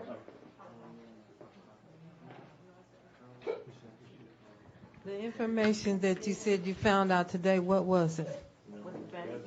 That was the abandonment. Doing the abandonment before the OID, because it puts it on the books as this asset has been abandoned. It's not a necessity, but it's ironclad. Yeah, it's like making the transaction ironclad. It's to make it balance perfectly for the IRS. If everything balances perfectly on their books, there's no reason for them to come talk to you. So if you have a property that foreclosed and a bank sends you a 1099A of abandonment, marks yes on the box. Right. Is there any recourse? Correct it. I correct it and send it back to them? If you guys notice on the 1099As and the 1099 OIDs, am I going through this down here? Yeah. There's a corrected box. So his question was, the bank sent me an A, and they told you were the borrower, huh? How dare them? Liars. Who's the actual borrower? The bank. So he needs to correct that. They marked it corrected as well. They marked it corrected? You know why? You know why? I bet you, did you get it sometime between March 1st and November 1st? Oh, really? Yeah, right there. What's the date on it? Well, right here it says the date of 10/10/08. 10/10. Did you guys just hear the date range I gave? Yeah. March 1st to November 1st, and it happened on October 10th. Remember I told you don't panic? There's a way to get it processed. The bank just told you how to do it. If you file between March and November, you mark it corrected, and it gets processed.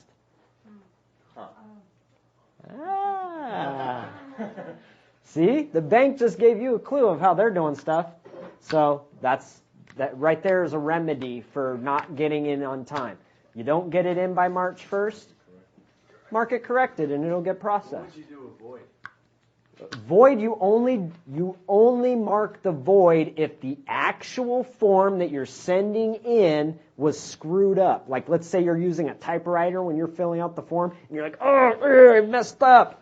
Then you would go up and mark void. A void does not affect something that's already been filed. A corrected affects something that's already been filed. Okay? So don't think that you fill it out, mark void, and it's going to void something else. You just voided what you filled out.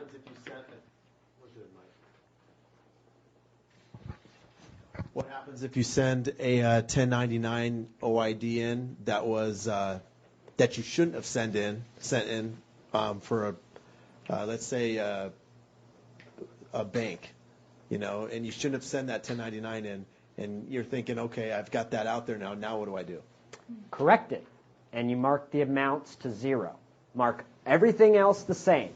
Same payer, same recipient, same tax IDs, same description, same account number, but mark the amounts 0.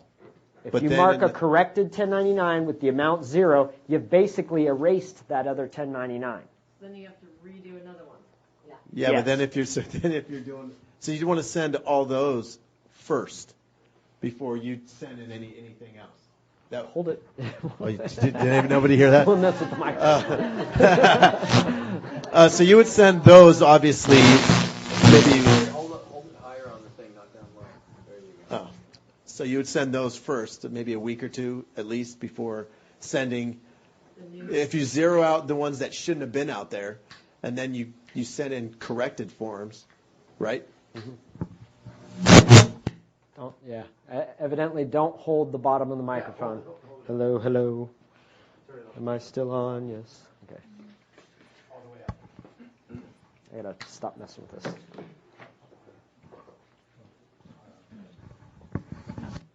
Hi. Hello. I'm going to digress for a moment because I'm a little behind with the classes and information. That's fine. In order to do the processes that you're all talking about right now, do I have to do the accepted for value with my birth certificate first? Which processes? Just the The 1099 1099As, the 1099 OIDs. Do I have to do the birth certificate process first? No. But you make a mistake and you get a frivolous filing for $10,000, you're going to wish you had. So the right thing to do is to do it first. Yeah, it's a good idea, and there's no harm in it. Yeah, you're establishing yourself as a creditor. I'm in control of this trust so that if anything happens, I can use the asset side. Remember we were talking about those asset sides and those asset funds and those money orders? Well, guess what? The IRS is one of the few who will process those money orders. Got it. Okay.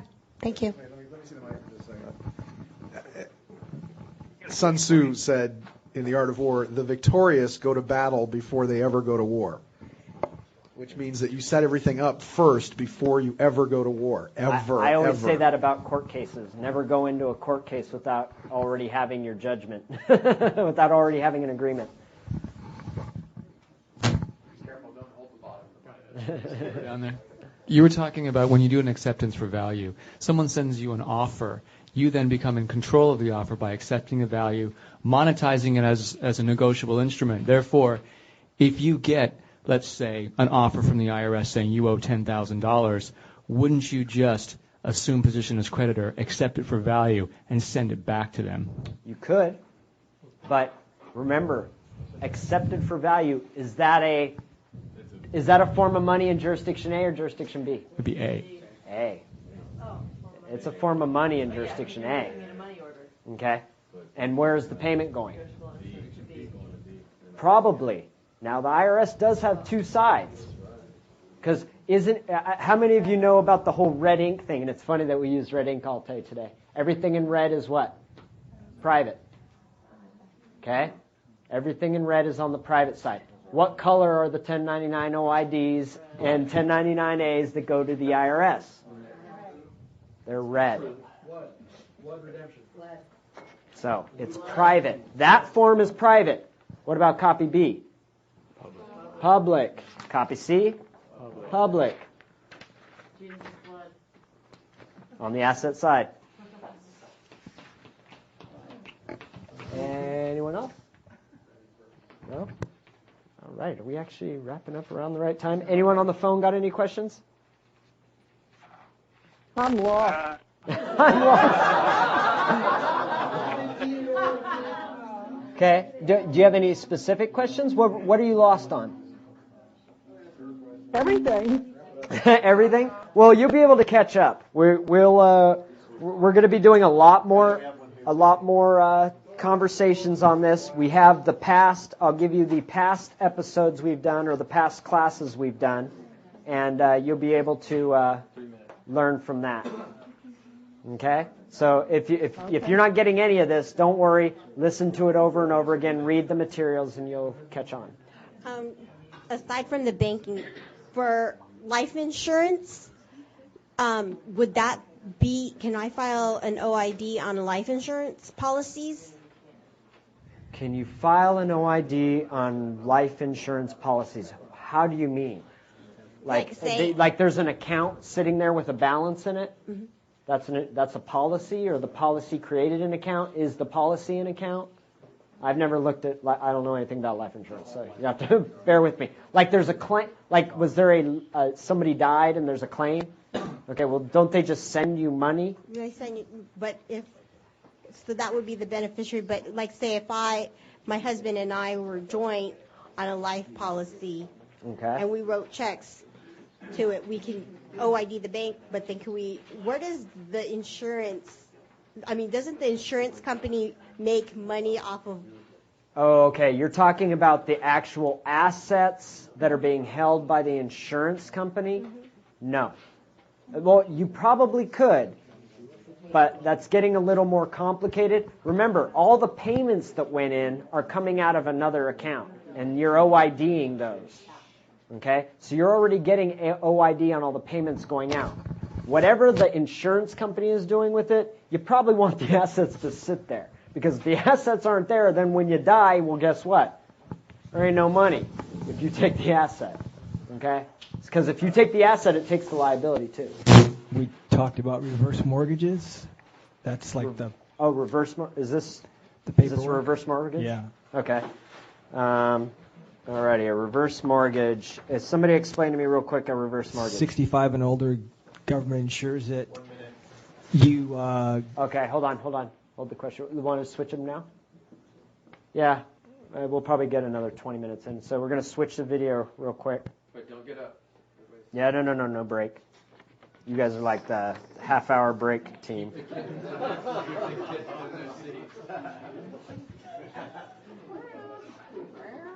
Ready, go. Alrighty. Okay, so what's a reverse mortgage? It's government insured. I assume a reverse mortgage happens, the house is paid off. Or whatever equity you have. Okay, so let's say there's $100,000 in equity on the house. Okay. This is before the reverse mortgage. There's $100,000 in equity. Okay, what happens? Depending on your zip code, they will give you maybe 40% on that, or 50% or whatever. They're gonna leave. And they'll pay you in payments or a lump sum or whatever. Lump sum, or so they're going to say, okay, Mom, Pa, we're going to give you $40,000, right? Yes. Okay. Do they pay on that? They don't pay it. No, not until they move out. Not until they leave the home, sell the house, or they sell or they die. They sell or they die. And at that when point, they die, what happens to this? If the house is worth less than the original principal plus interest, which is accrued, you only owe. So the house was 60 at that point. What the house? Yeah, so the house is worth 60, and the value of the loan is now at 100,000. Okay, let's make this simple. Okay, let's say the house is paid off. Okay. Okay, so there's nothing owed on the house, right? There's nothing owed on the house, and let's say it's in Ohio. Okay. Or Louisiana or somewhere where it's the loan numbers for the value of the house. Okay. So we'll say it's $10,000. Okay. That's the value of the house. I might have just pissed off a lot of people in Ohio. Let's say they pay out maybe half. Okay. So this is the total value of the house. This is the equity. It's paid off, and they get 50% of that? Okay. So they get $5,000 from a reverse mortgage company, right? Okay. So what happens on our ledger? They sign something, right? Much like a promissory note. And they deposit it. So the deposit goes in here. Boom, $5,000, right? And boom, $5,000, which goes into their other bank account, right? They say, hey, we're going to wire that $5,000 to you, right? Who created that $5,000? They did. Okay? So they boom, zap it out of this account, and it comes over here, and they're using it. What about the asset? Is the asset still there? Yeah, I mean, realistically, it sounds like a promissory note to me. Except it's a promissory note you don't pay every month on. It's a promissory note you pay when you're dead, or you pay when you sell the house. Right? So, works the exact same way, it looks like. Yeah. I have a question. If you have accounts showing up on your credit report, like say you have a car that you paid off, or if it went through bankruptcy, you got discharged, or you have a house that you sold, if they're showing up in your credit account, isn't there some way that it's still open somehow? Not necessarily, but it wouldn't hurt to close all outstanding accounts. Right. Okay, so you may want to go grab the assets that are holding all these accounts open, okay, and then do a credit repair deal where you challenge all the stuff on the credit report. And I've actually heard of somebody doing it, has some kind of computer thing. Actually, I don't know if it was Kevin. Was that you, Kevin, that told me about that? Yes, it was. One of my clients turned me onto that, or told me about it recently. Okay, so and it's something like it's electronic and it automatically handles and gets rid of bad marks. It's basically a computer program that queries the database that all three credit reporting agencies pull from. And then I guess at some point the database says, you know what, there's going to be too much hassle to go through answering that query, so we'll just delete that black mark. Okay. And delete them all, so you avoid all the humans. Okay, that sounds like probably the best way to go. Yeah, we actually, this is Bryce. We're the ones who actually crossed that. We actually got that from a bank. Oh, really? You got the software from a bank? We got the information that we need to send direct from a bank. It's a letter. You send it to your credit agency. You put the account information on the letter and say, I dispute this, and the agency, the reporting agency, will send an affidavit to the creditor, supposed creditor, okay, and say, prove this debt. They have 15 days to say whether they will dispute it or not, and they have to respond with the proof of the debt within 30 days, or the credit agency will automatically remove it from your credit report. Yeah. And it can never. Yeah, that actually sounds like what my brother did. My brother did that with his credit years ago. He actually just did it manually. Garrett just wrote letters to everyone and said, that's not a valid debt, prove that debt, sent in letters to all of them. And they would drop off slowly but surely, boom, boom, boom, boom. Because because what happens is the letter goes into the credit reporting agency, right? And then the credit reporting agency sends a letter out to the creditor asking them for validation of the debt. If the credit agents or if the creditor doesn't respond within 30 days, then they take it off your credit. But if they do respond, they leave it on your credit. Okay? And then you could just write another letter 30 days later and see who gets tired of writing letters first. But that's basically what he did. He did a process like that. Wait, I want to ask one more question about that.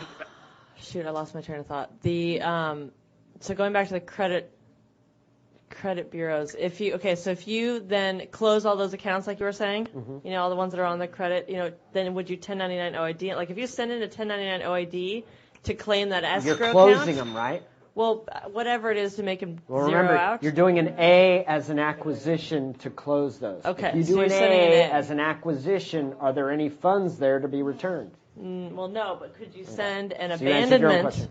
question. Okay, but could you send an abandonment and then send a 1099 OID, and if it came up as zero, would you get penalized? Possibly. Okay. Or Why don't you maybe experiment and let me know how it Okay, works well, out? no, I might. Okay. And I know people are doing that, and some people get it back, some people don't.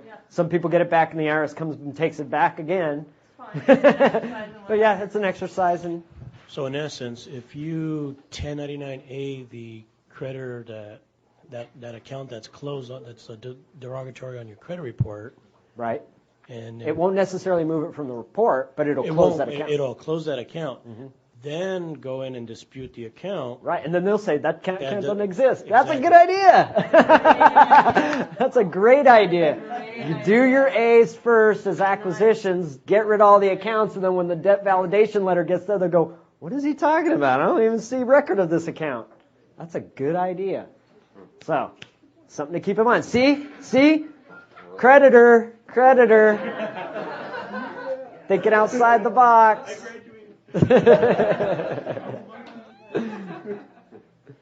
Any others? Oh, right behind you.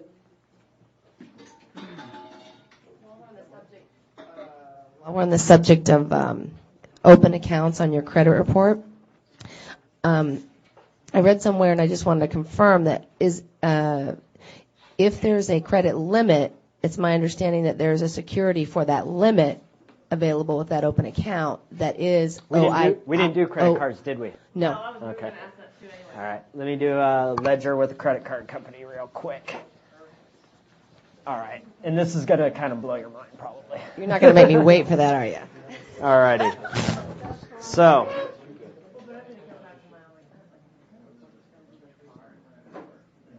all right. So you sign. What do you need to sign and put your exemption number on before you can get a credit card? An application, right? That application, they give you a credit limit, right? They say, well, based on your credit, you're really only good for this amount, okay? Now, because they have set the limit, that's like a cash deposit, okay? So asset side, 25 grand. Liability side, 25 grand, okay? There's funds sitting there. It's not like you work your way up to, you're actually working your way down from every time you use the card. So if I use the card and I charge $1,000 on it, they actually just subtract 1,000 from the 25,000, but my bill shows up as I owe 1,000 because they want to keep this liability balanced with this asset over here. What happens if I send them a check for 1,010? Do they give me credit? They may for a month or two, but guess what? If I send in 1,010, that would now make the liability side equal to $25,010, and there's only a $25,000 asset over here. Guess what? They can't back that. There's not an equal asset over here to back this. So they better send you a check and fast. Yeah. Or they just get rid of it. Like, okay, we'll either send you a check or we'll erase that credit. But basically because they don't have the asset over here to back it. If you don't have the asset over here to back this, they got to send you that money back. I actually had that happen. I sent too much in, and I got it back immediately. Yeah, because they can't. It's banking. The Federal Reserve regulates the banks. And they're regulated that they cannot have a liability over here if they don't have an equal asset over here. That's just the way it works. They can't just have liability funds. That don't work. They have to have an equivalent asset on the other side. So was the answer that you can OID the... Yes. This is the asset that's sitting there. Okay, so, but that would close it. You would do an acquisition on that, and then it's closing the account. Whereas if you want your credit card to actually still work, you're going to want to just do the amounts that you charge for the year. Okay, so let's say I use my credit card and I charge $1,000, or let's say because I make payments on it every month, the payments don't count as far as OID, except they count for my bank account OID. But let's say I actually use it all year long, and I use it a lot, and I actually use the card to spend $100,000. But because I'm always paying it off and always paying it off, there's $100,000. And actually, is Sean still here? No. Okay. Because I actually had a solution for him on his American Express, too. You might want to hear that.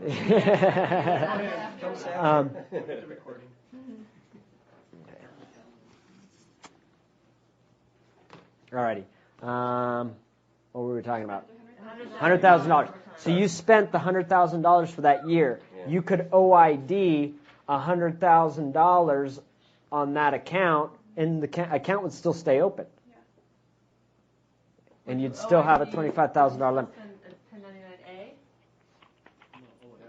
1099A? No. Yeah, you would. An abandonment on this right here. Yeah. And that's what you bought but then paid off. Yes. And you would have that reported on your bank statements, or not your bank statements, but your credit card statements. Yep. So Well, it doesn't matter if you paid it off or not. You could have just maxed out the card at 25 grand and then get the 25 grand back. But you, And then so pay if off. you, just again, so you would do abandonment, and the card would stay open. Yes. Okay, that's what Yeah. I thought. That's what I thought. Yeah, because You're getting the repayment.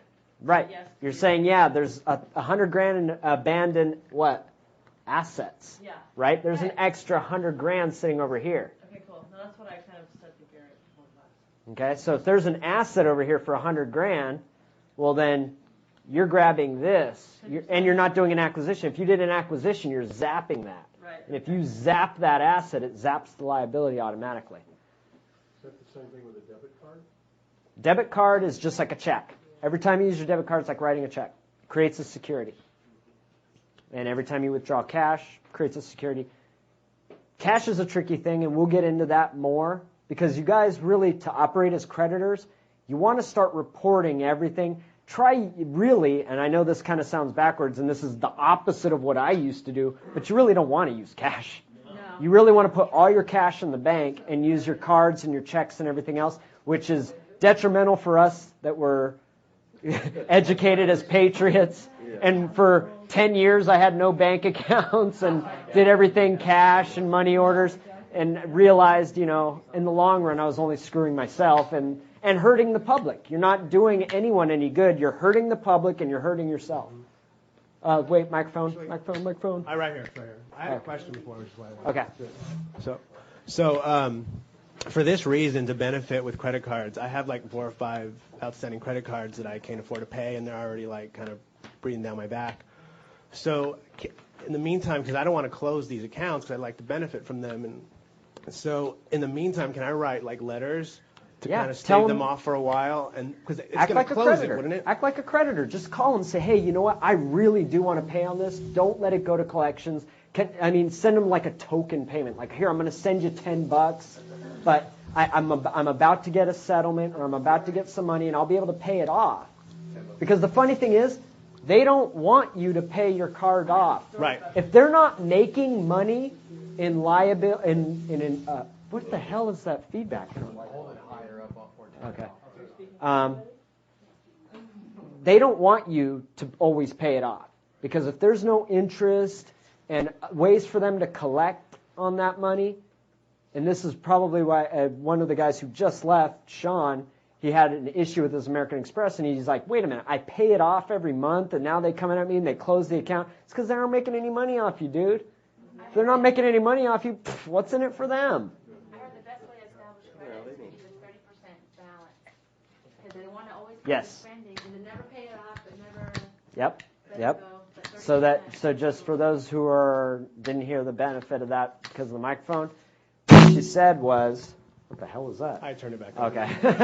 What she said is that you want to keep like a 30% of your limit balance in your credit card, because then there's always interest accruing, and the bank's getting something out of it.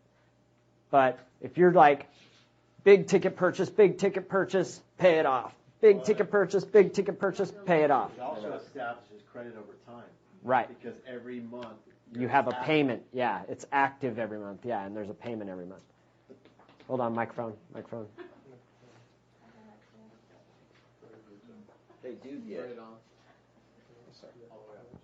They do get money. The credit card companies do get a percentage off of the merchant. Yeah. So they're making money on that end. Right. But if they're not making enough to even like pay for the processing of your bill that they send out every month, well, they're going to drop you. Because it's all, again, it's a money making scheme, you guys. Like another fallacy of this whole commercial redemption movement is the idea of fuck the corporations, fuck the banks, and let's just do for us. You do that, and you're going to have a complete collapse of your system. And I don't know about you, but I don't think that sounds like a good idea. I kind of like having a system, something that keeps those who choose not to take responsibility in check. Like realistically, you guys may be here and you may be ready to be creditors, but how many people out there are just debtors? And they're just feeding off of the system. And if there wasn't something in place to keep these people in check, they'd be running amok. Okay? I'm not saying it's all fair, but it's not a fair system. It's a commercial system. If we just learn how to operate in commerce, it's not going to hurt us. Realistically, if we learned commerce, the only thing anyone would ever go to jail for would be physical crimes, where you hurt someone or you kill someone.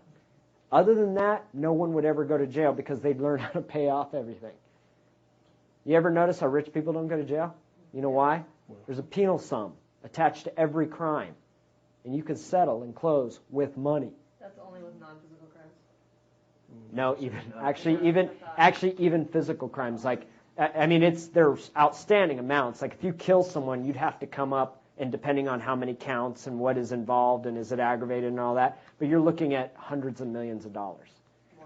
Yeah, it's going to be very high dollar amounts to get yourself out of a crime like that. Asset funds. But the best way to do it is to learn how to deal with the DTC and convert it into public currency first. But that particular kind of thing, couldn't you do it with 1099-A? Right? Isn't there just an open account sitting there? So what if I zap the account? Oh, well, I guess there's no more trial. I guess we're done. Right?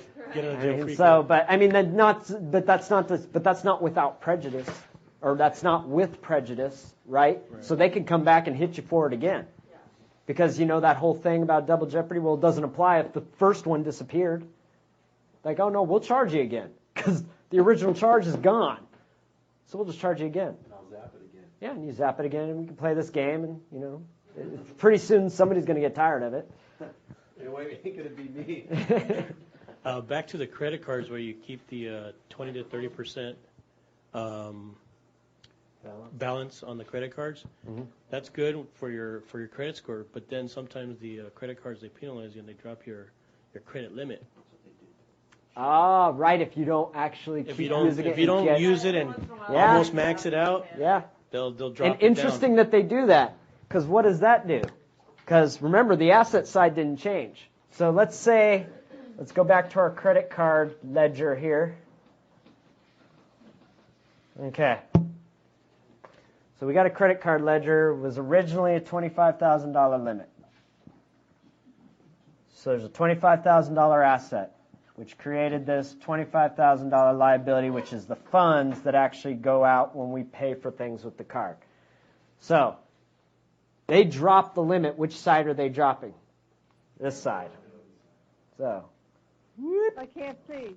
So they drop it. We have a ledger, and on the ledger, on the right-hand side is what we call the liability side of the ledger. The ledger's just like a cross. And on the right-hand side, we put our liabilities, and on the left-hand side, we put the assets. So when we establish the credit limit with the credit agreement, the asset is the application for the credit card, and it's signified by $25,000 over on the left-hand side of the ledger. And on the right-hand side of the ledger is a $20,000 or $25,000 entry liability, which is the actual funds. When you use the card and it pays for something, those funds flow out of the liability side. And now we're talking about when your credit limit gets reduced, they don't touch the asset side. The left side stays at whatever it is. But this side gets lowered to this. But guess what? If you were to do a claim on it, no, you'd have to do it for this. So really, it's not that the asset has disappeared, but now they've got, because they just have to keep it balanced, right? So it's balanced. What happened to this $5,000? It's a security now, right? What does a bank get to do with its securities? No. That one's out. It's 5. It's 5 left. I'm just separating them. Yeah. So there's $5,000 in asset that's sitting over there that hasn't been used, right? And anyone know what a bank can do with its securities? Well, first, before it can fractionalize it, it needs to sell it to the Federal Reserve, okay, to increase its reserves, which then it can fractionalize, okay? So as soon as they lowered your limit, boom, they got something that they can go increase their reserves with. So that's why they're doing it. that before the bailout. They mandatorily went in. Oh, interesting. Did you guys hear that? Right before the bailout, they started dropping everyone's credit limits. Right. So all those securities, yep, went to the Federal Reserve. The Federal Reserve gave them funds for it, so they all got to increase their reserves. Do you think that is what happened with maybe Sean? Yeah, probably. Well, wait, did you have one? Okay. What about starting a credit union in California? What about starting a credit union in California so you can monetize your bonds and so forth? Are you familiar with that? Starting a credit union? Yes. Like me starting a credit union? A group. Yeah, we're not there yet. Pass it back. Yeah. We'll get there eventually. That's more like 12 weeks from now. I read recently about a couple who had carried a fairly substantial balance on their card, retired, had a lump sum, paid off a large chunk on their card, and I'm just trying to figure how this all fits in. And they ended up with a visit from Homeland Security under the Patriot Act for suspicion of terrorism for paying off their card. And I'm just wondering how this all fits. They actually went after this couple. Nothing ended up happening because they were clean, but they ended up under the new Patriot Act. How much going was after the card them. for? What was the I amount? don't remember how much it was. 10 grand, something Was it over out of 10 the grand? ordinary, something Over out of 10 the grand? ordinary for what they would spend. Okay, if it was over 10 grand, anything over 10 grand gets a suspicious activity report attached to it. But it was Homeland Security that came after them You guys, under the did I ever Patriot tell you Act. the story about did I ever tell you the story about what happened with my first return, my first OID return? Like 150 grand. I walked in and asked for a cashier's check. Oh yeah, suspicious activity. You walk in and you ask for a $150,000 cashier's check, and they've never even seen me in that bank before. I opened the account online. They were like, right, guy, can I see your driver's license? You look like you could be from the Mideast.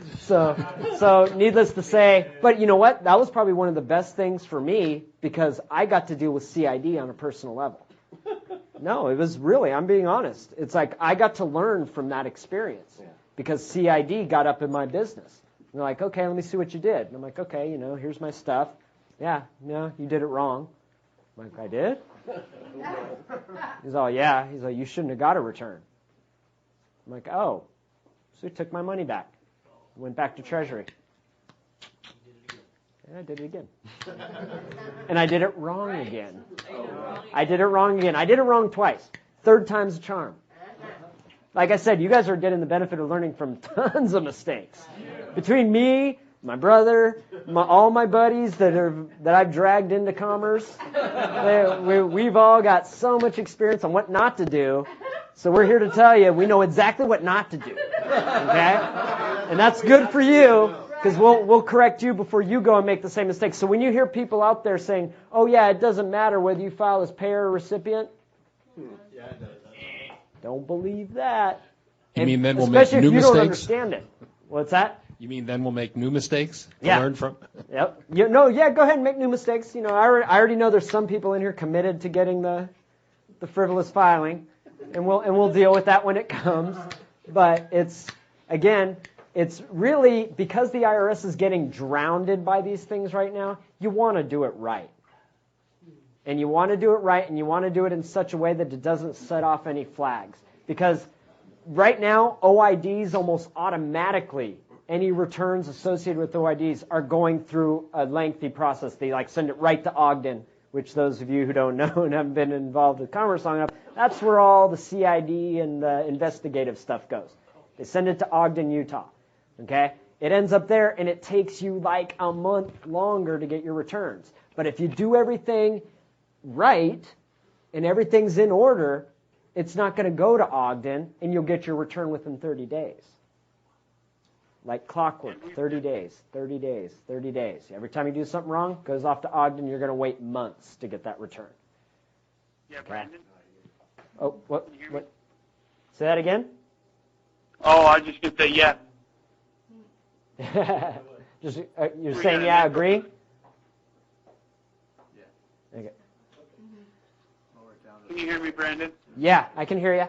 Okay, there we go. We had like an echo, or there were several of us trying to talk, but yeah, we tried 4 years ago to do this OID thing, and let's just say Ogden and we know each other. We have met. We get hate mail from Ogden, okay? and so yeah, we actually were happy to hear about filing the 1099As and getting those erased, getting them taken away, removing them. But yeah, just so everybody knows, yeah, they know who you are and they can know how to find you. Oh yeah. And again, you shouldn't. Again, when you understand what you're doing, don't be afraid of them, because if they do show up, they're there to help you. Okay? Yeah. Remember that. They're always there to help.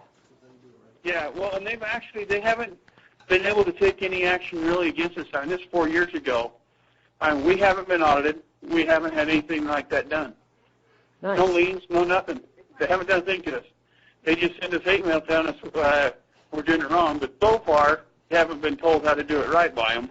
No, that's not their job. Exactly, and that's pretty much what they say. Yeah, they're like, hey, you're doing it wrong. Well, how do I do it right? That's not our job. Yep, and that's exactly what they judge say. will tell you the same thing. I've been in front of a judge, and judge will tell you, you're doing it wrong. Well, how do I do it right? I can't tell you that. But they'll give you clues.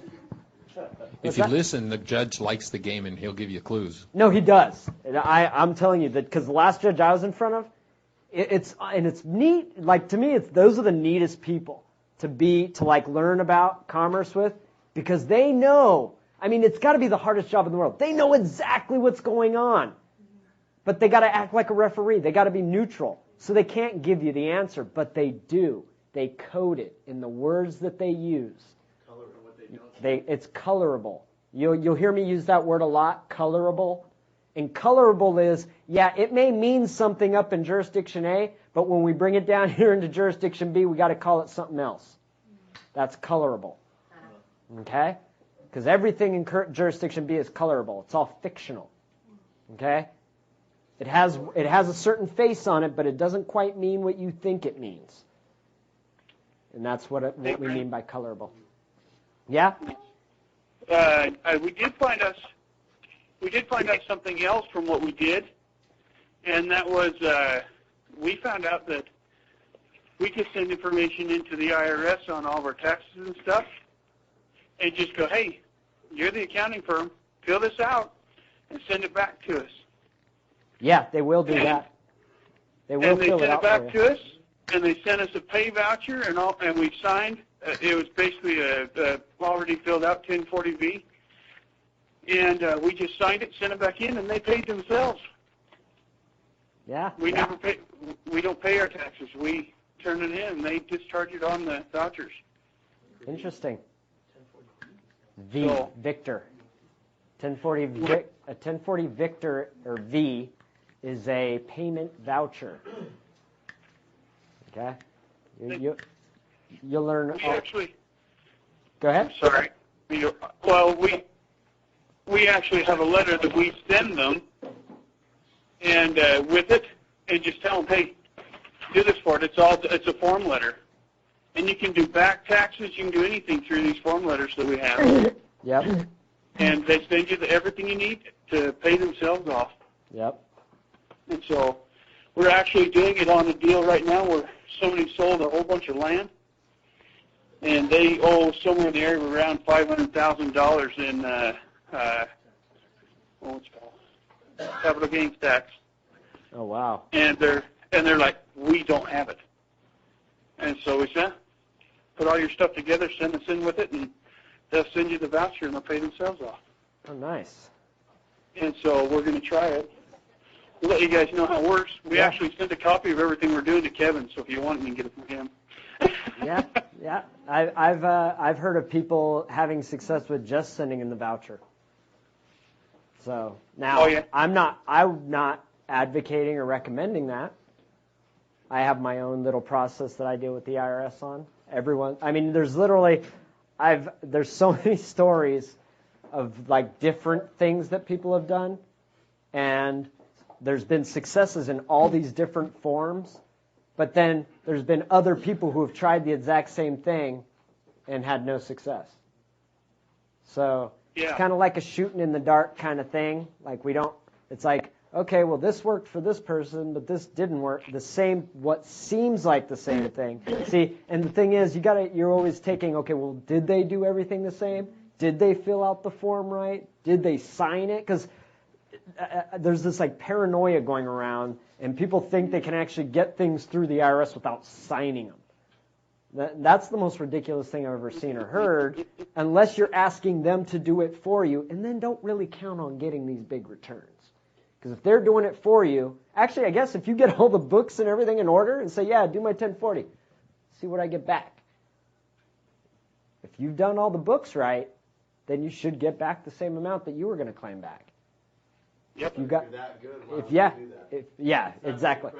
No, I'm just saying for an experiment, if somebody wants to experiment, but but realistically, you can't get any 1099s in or 1040s in without putting a signature on it. And don't think that electronically filing doesn't count as a signature. Anyone ever heard of an electronic signature? They exist.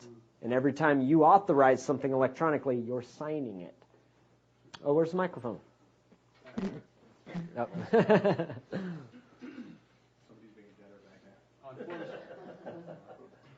On forms for the IRS, would you write by and then your name, or do you sign it in the jurisdiction B? Typically, on an IRS form, there's also an occupation or a title line, right? Mm-hmm. If you put authorized representative, it's already kind of means by. If it doesn't actually say by on the form, I'm not going to like write in there by, and I'll just put in the occupation authorized representative. Remember, in jurisdiction B, you're always an authorized representative. You are always an authorized representative. But remember, you're not jurisdiction A entity either. You're something that exists outside of space and time. Okay? Whenever you try to quantify yourself, then you put yourself into one of those jurisdictions. We'll say the first quantification of yourself falls into jurisdiction X, the original jurisdiction. Then you create your first corporation, which is in jurisdiction A, which is evidenced by the birth certificate. And then you create your third jurisdiction, second legal identity, which is all caps U.S. vessel over here in jurisdiction B, sailing the seas of commerce. So you can really, if you want to be dealing in commerce, you got to use at least your entity A. Now, you can form your own jurisdiction A entities like private trusts, international foreign trusts, which are basically me and three guys get together and we decide, hey, we're going to create a trust. Because we're starting up here in jurisdiction X, but we're stepping down into jurisdiction A and saying, hey, together we're going to form this identity, this entity. Can I add one other thing to that? Yeah. Back when I was experimenting with this, I endorsed my checks by Mark Melton. And then what happened is the bank had their legal department review it, and they closed my account because they said, who are you?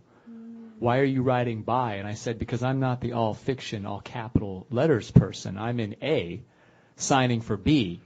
And they wouldn't accept that. Yeah, they're like, no, sorry. Yeah. No one from A can sign these documents. Right. You're not an authorized representative, only he is. Right? But in reality, you're always an authorized representative. In fact, that line you were signing on says authorized representative. It's not even a line. It's tiny little letters. It's micro. Yeah, it's micro print, and it says authorized representative, authorized representative, authorized representative, authorized representative, all the way across. And you're signing. Yeah. Yeah, take a magnifying glass to your personal check. What's that? No, No, that's B.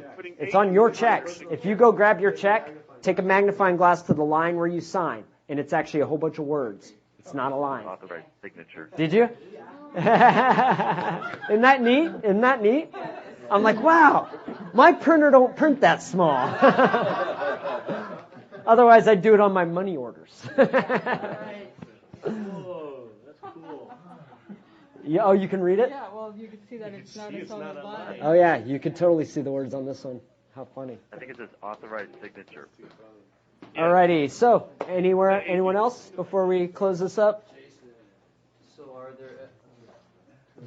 are there any other lines like that that say different things on other documents? I bet you they're all over the place, especially when you start getting into like bonds and things like that.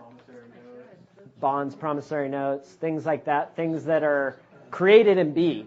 I'm sure there's a lot of documents created in B because realistically, nothing that happens in jurisdiction B happens without an authorized representative from some other jurisdiction coming in and doing it.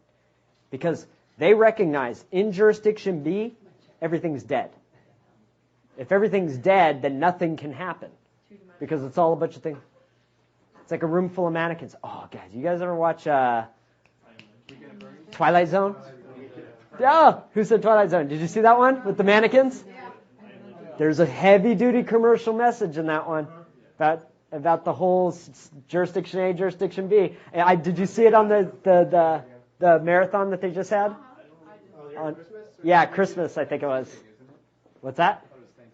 Yeah, it was either Thanksgiving or Christmas or something, and I was sitting there watching it, and one of my favorites is the quarter one, where he flips the quarter. The guy from Bewitched flips the quarter, and it stands on the end, and you can read everyone's mind for the whole day until he knocks the quarter down.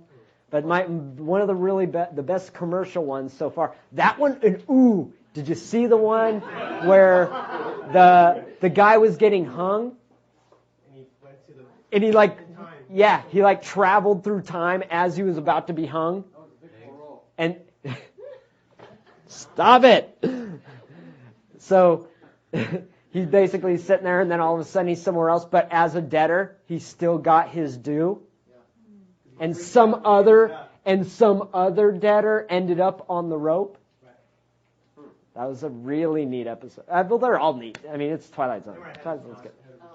What's that? They were ahead of his time. Yeah. Oh, yeah. They can parallel to that. Yeah. All righty. Anything else? We're going to wrap it up?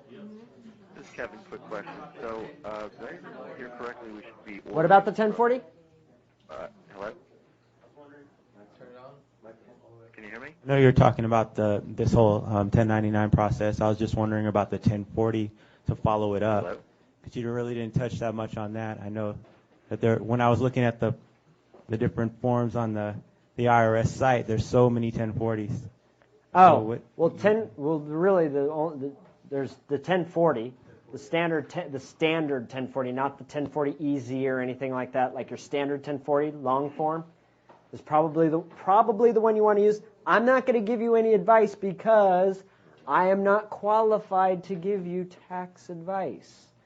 I am not licensed to give you tax advice. Therefore, I am not going to tell you how to fill out a 1040 form because I'm not qualified to. Okay? We can hypothecate about 1099s all day. Okay? But I will tell you what I do know, that if you're correcting a past year, you would use a 1040X. If you haven't filed for that year, then you would just do a 1040. Okay? Somebody had a question, I think, on the phone. Someone on the phone has a question? Yeah, this is Kevin. I had heard at one point that we're supposed to be calling 1-800-TAX form and ordering like 200 of these for each year. I guess if you need 200, I would just order what you need. Okay, because I was wondering, are we filing an OID on like every transaction we've ever done in our bank? Or No. one per bank account? It would only per year? it would only be on one account for 1 year. So if you only had one account in 2008, you would only file one OID. Okay, yeah. Yeah. Got it. Oh. Paperwork Reduction Act. Yeah. Yeah. Don't order 200 unless you need 200. If you had like a credit card account and you had a couple checking accounts, you'd file For every account number, you'd file one. Yeah. Yeah. Each separate account number would get its own 1099. Alrighty. Anything else? All right. Okay, hold on. You guys, and by the way, let me get all my shit packed up before you guys start bombarding me. Okay? Because I don't want to be sitting here trying to pull wires apart and feel like I'm ignoring you. So let me just get everything wrapped up and wound up and put away, and then we can talk and socialize. Okay. Anything else? Last question. Last one. Was there a benefit to file electronically rather than paper, or is that Everything happens faster electronically. You do it electronically, your 1099s go through in 72 hours. Got it? Cool. So you just apply online for that? All right. Thank you guys on the phone. I'll talk to you soon. The audio will be available for download tomorrow. Okay? And I'll send you an email with the audio downloads and documents.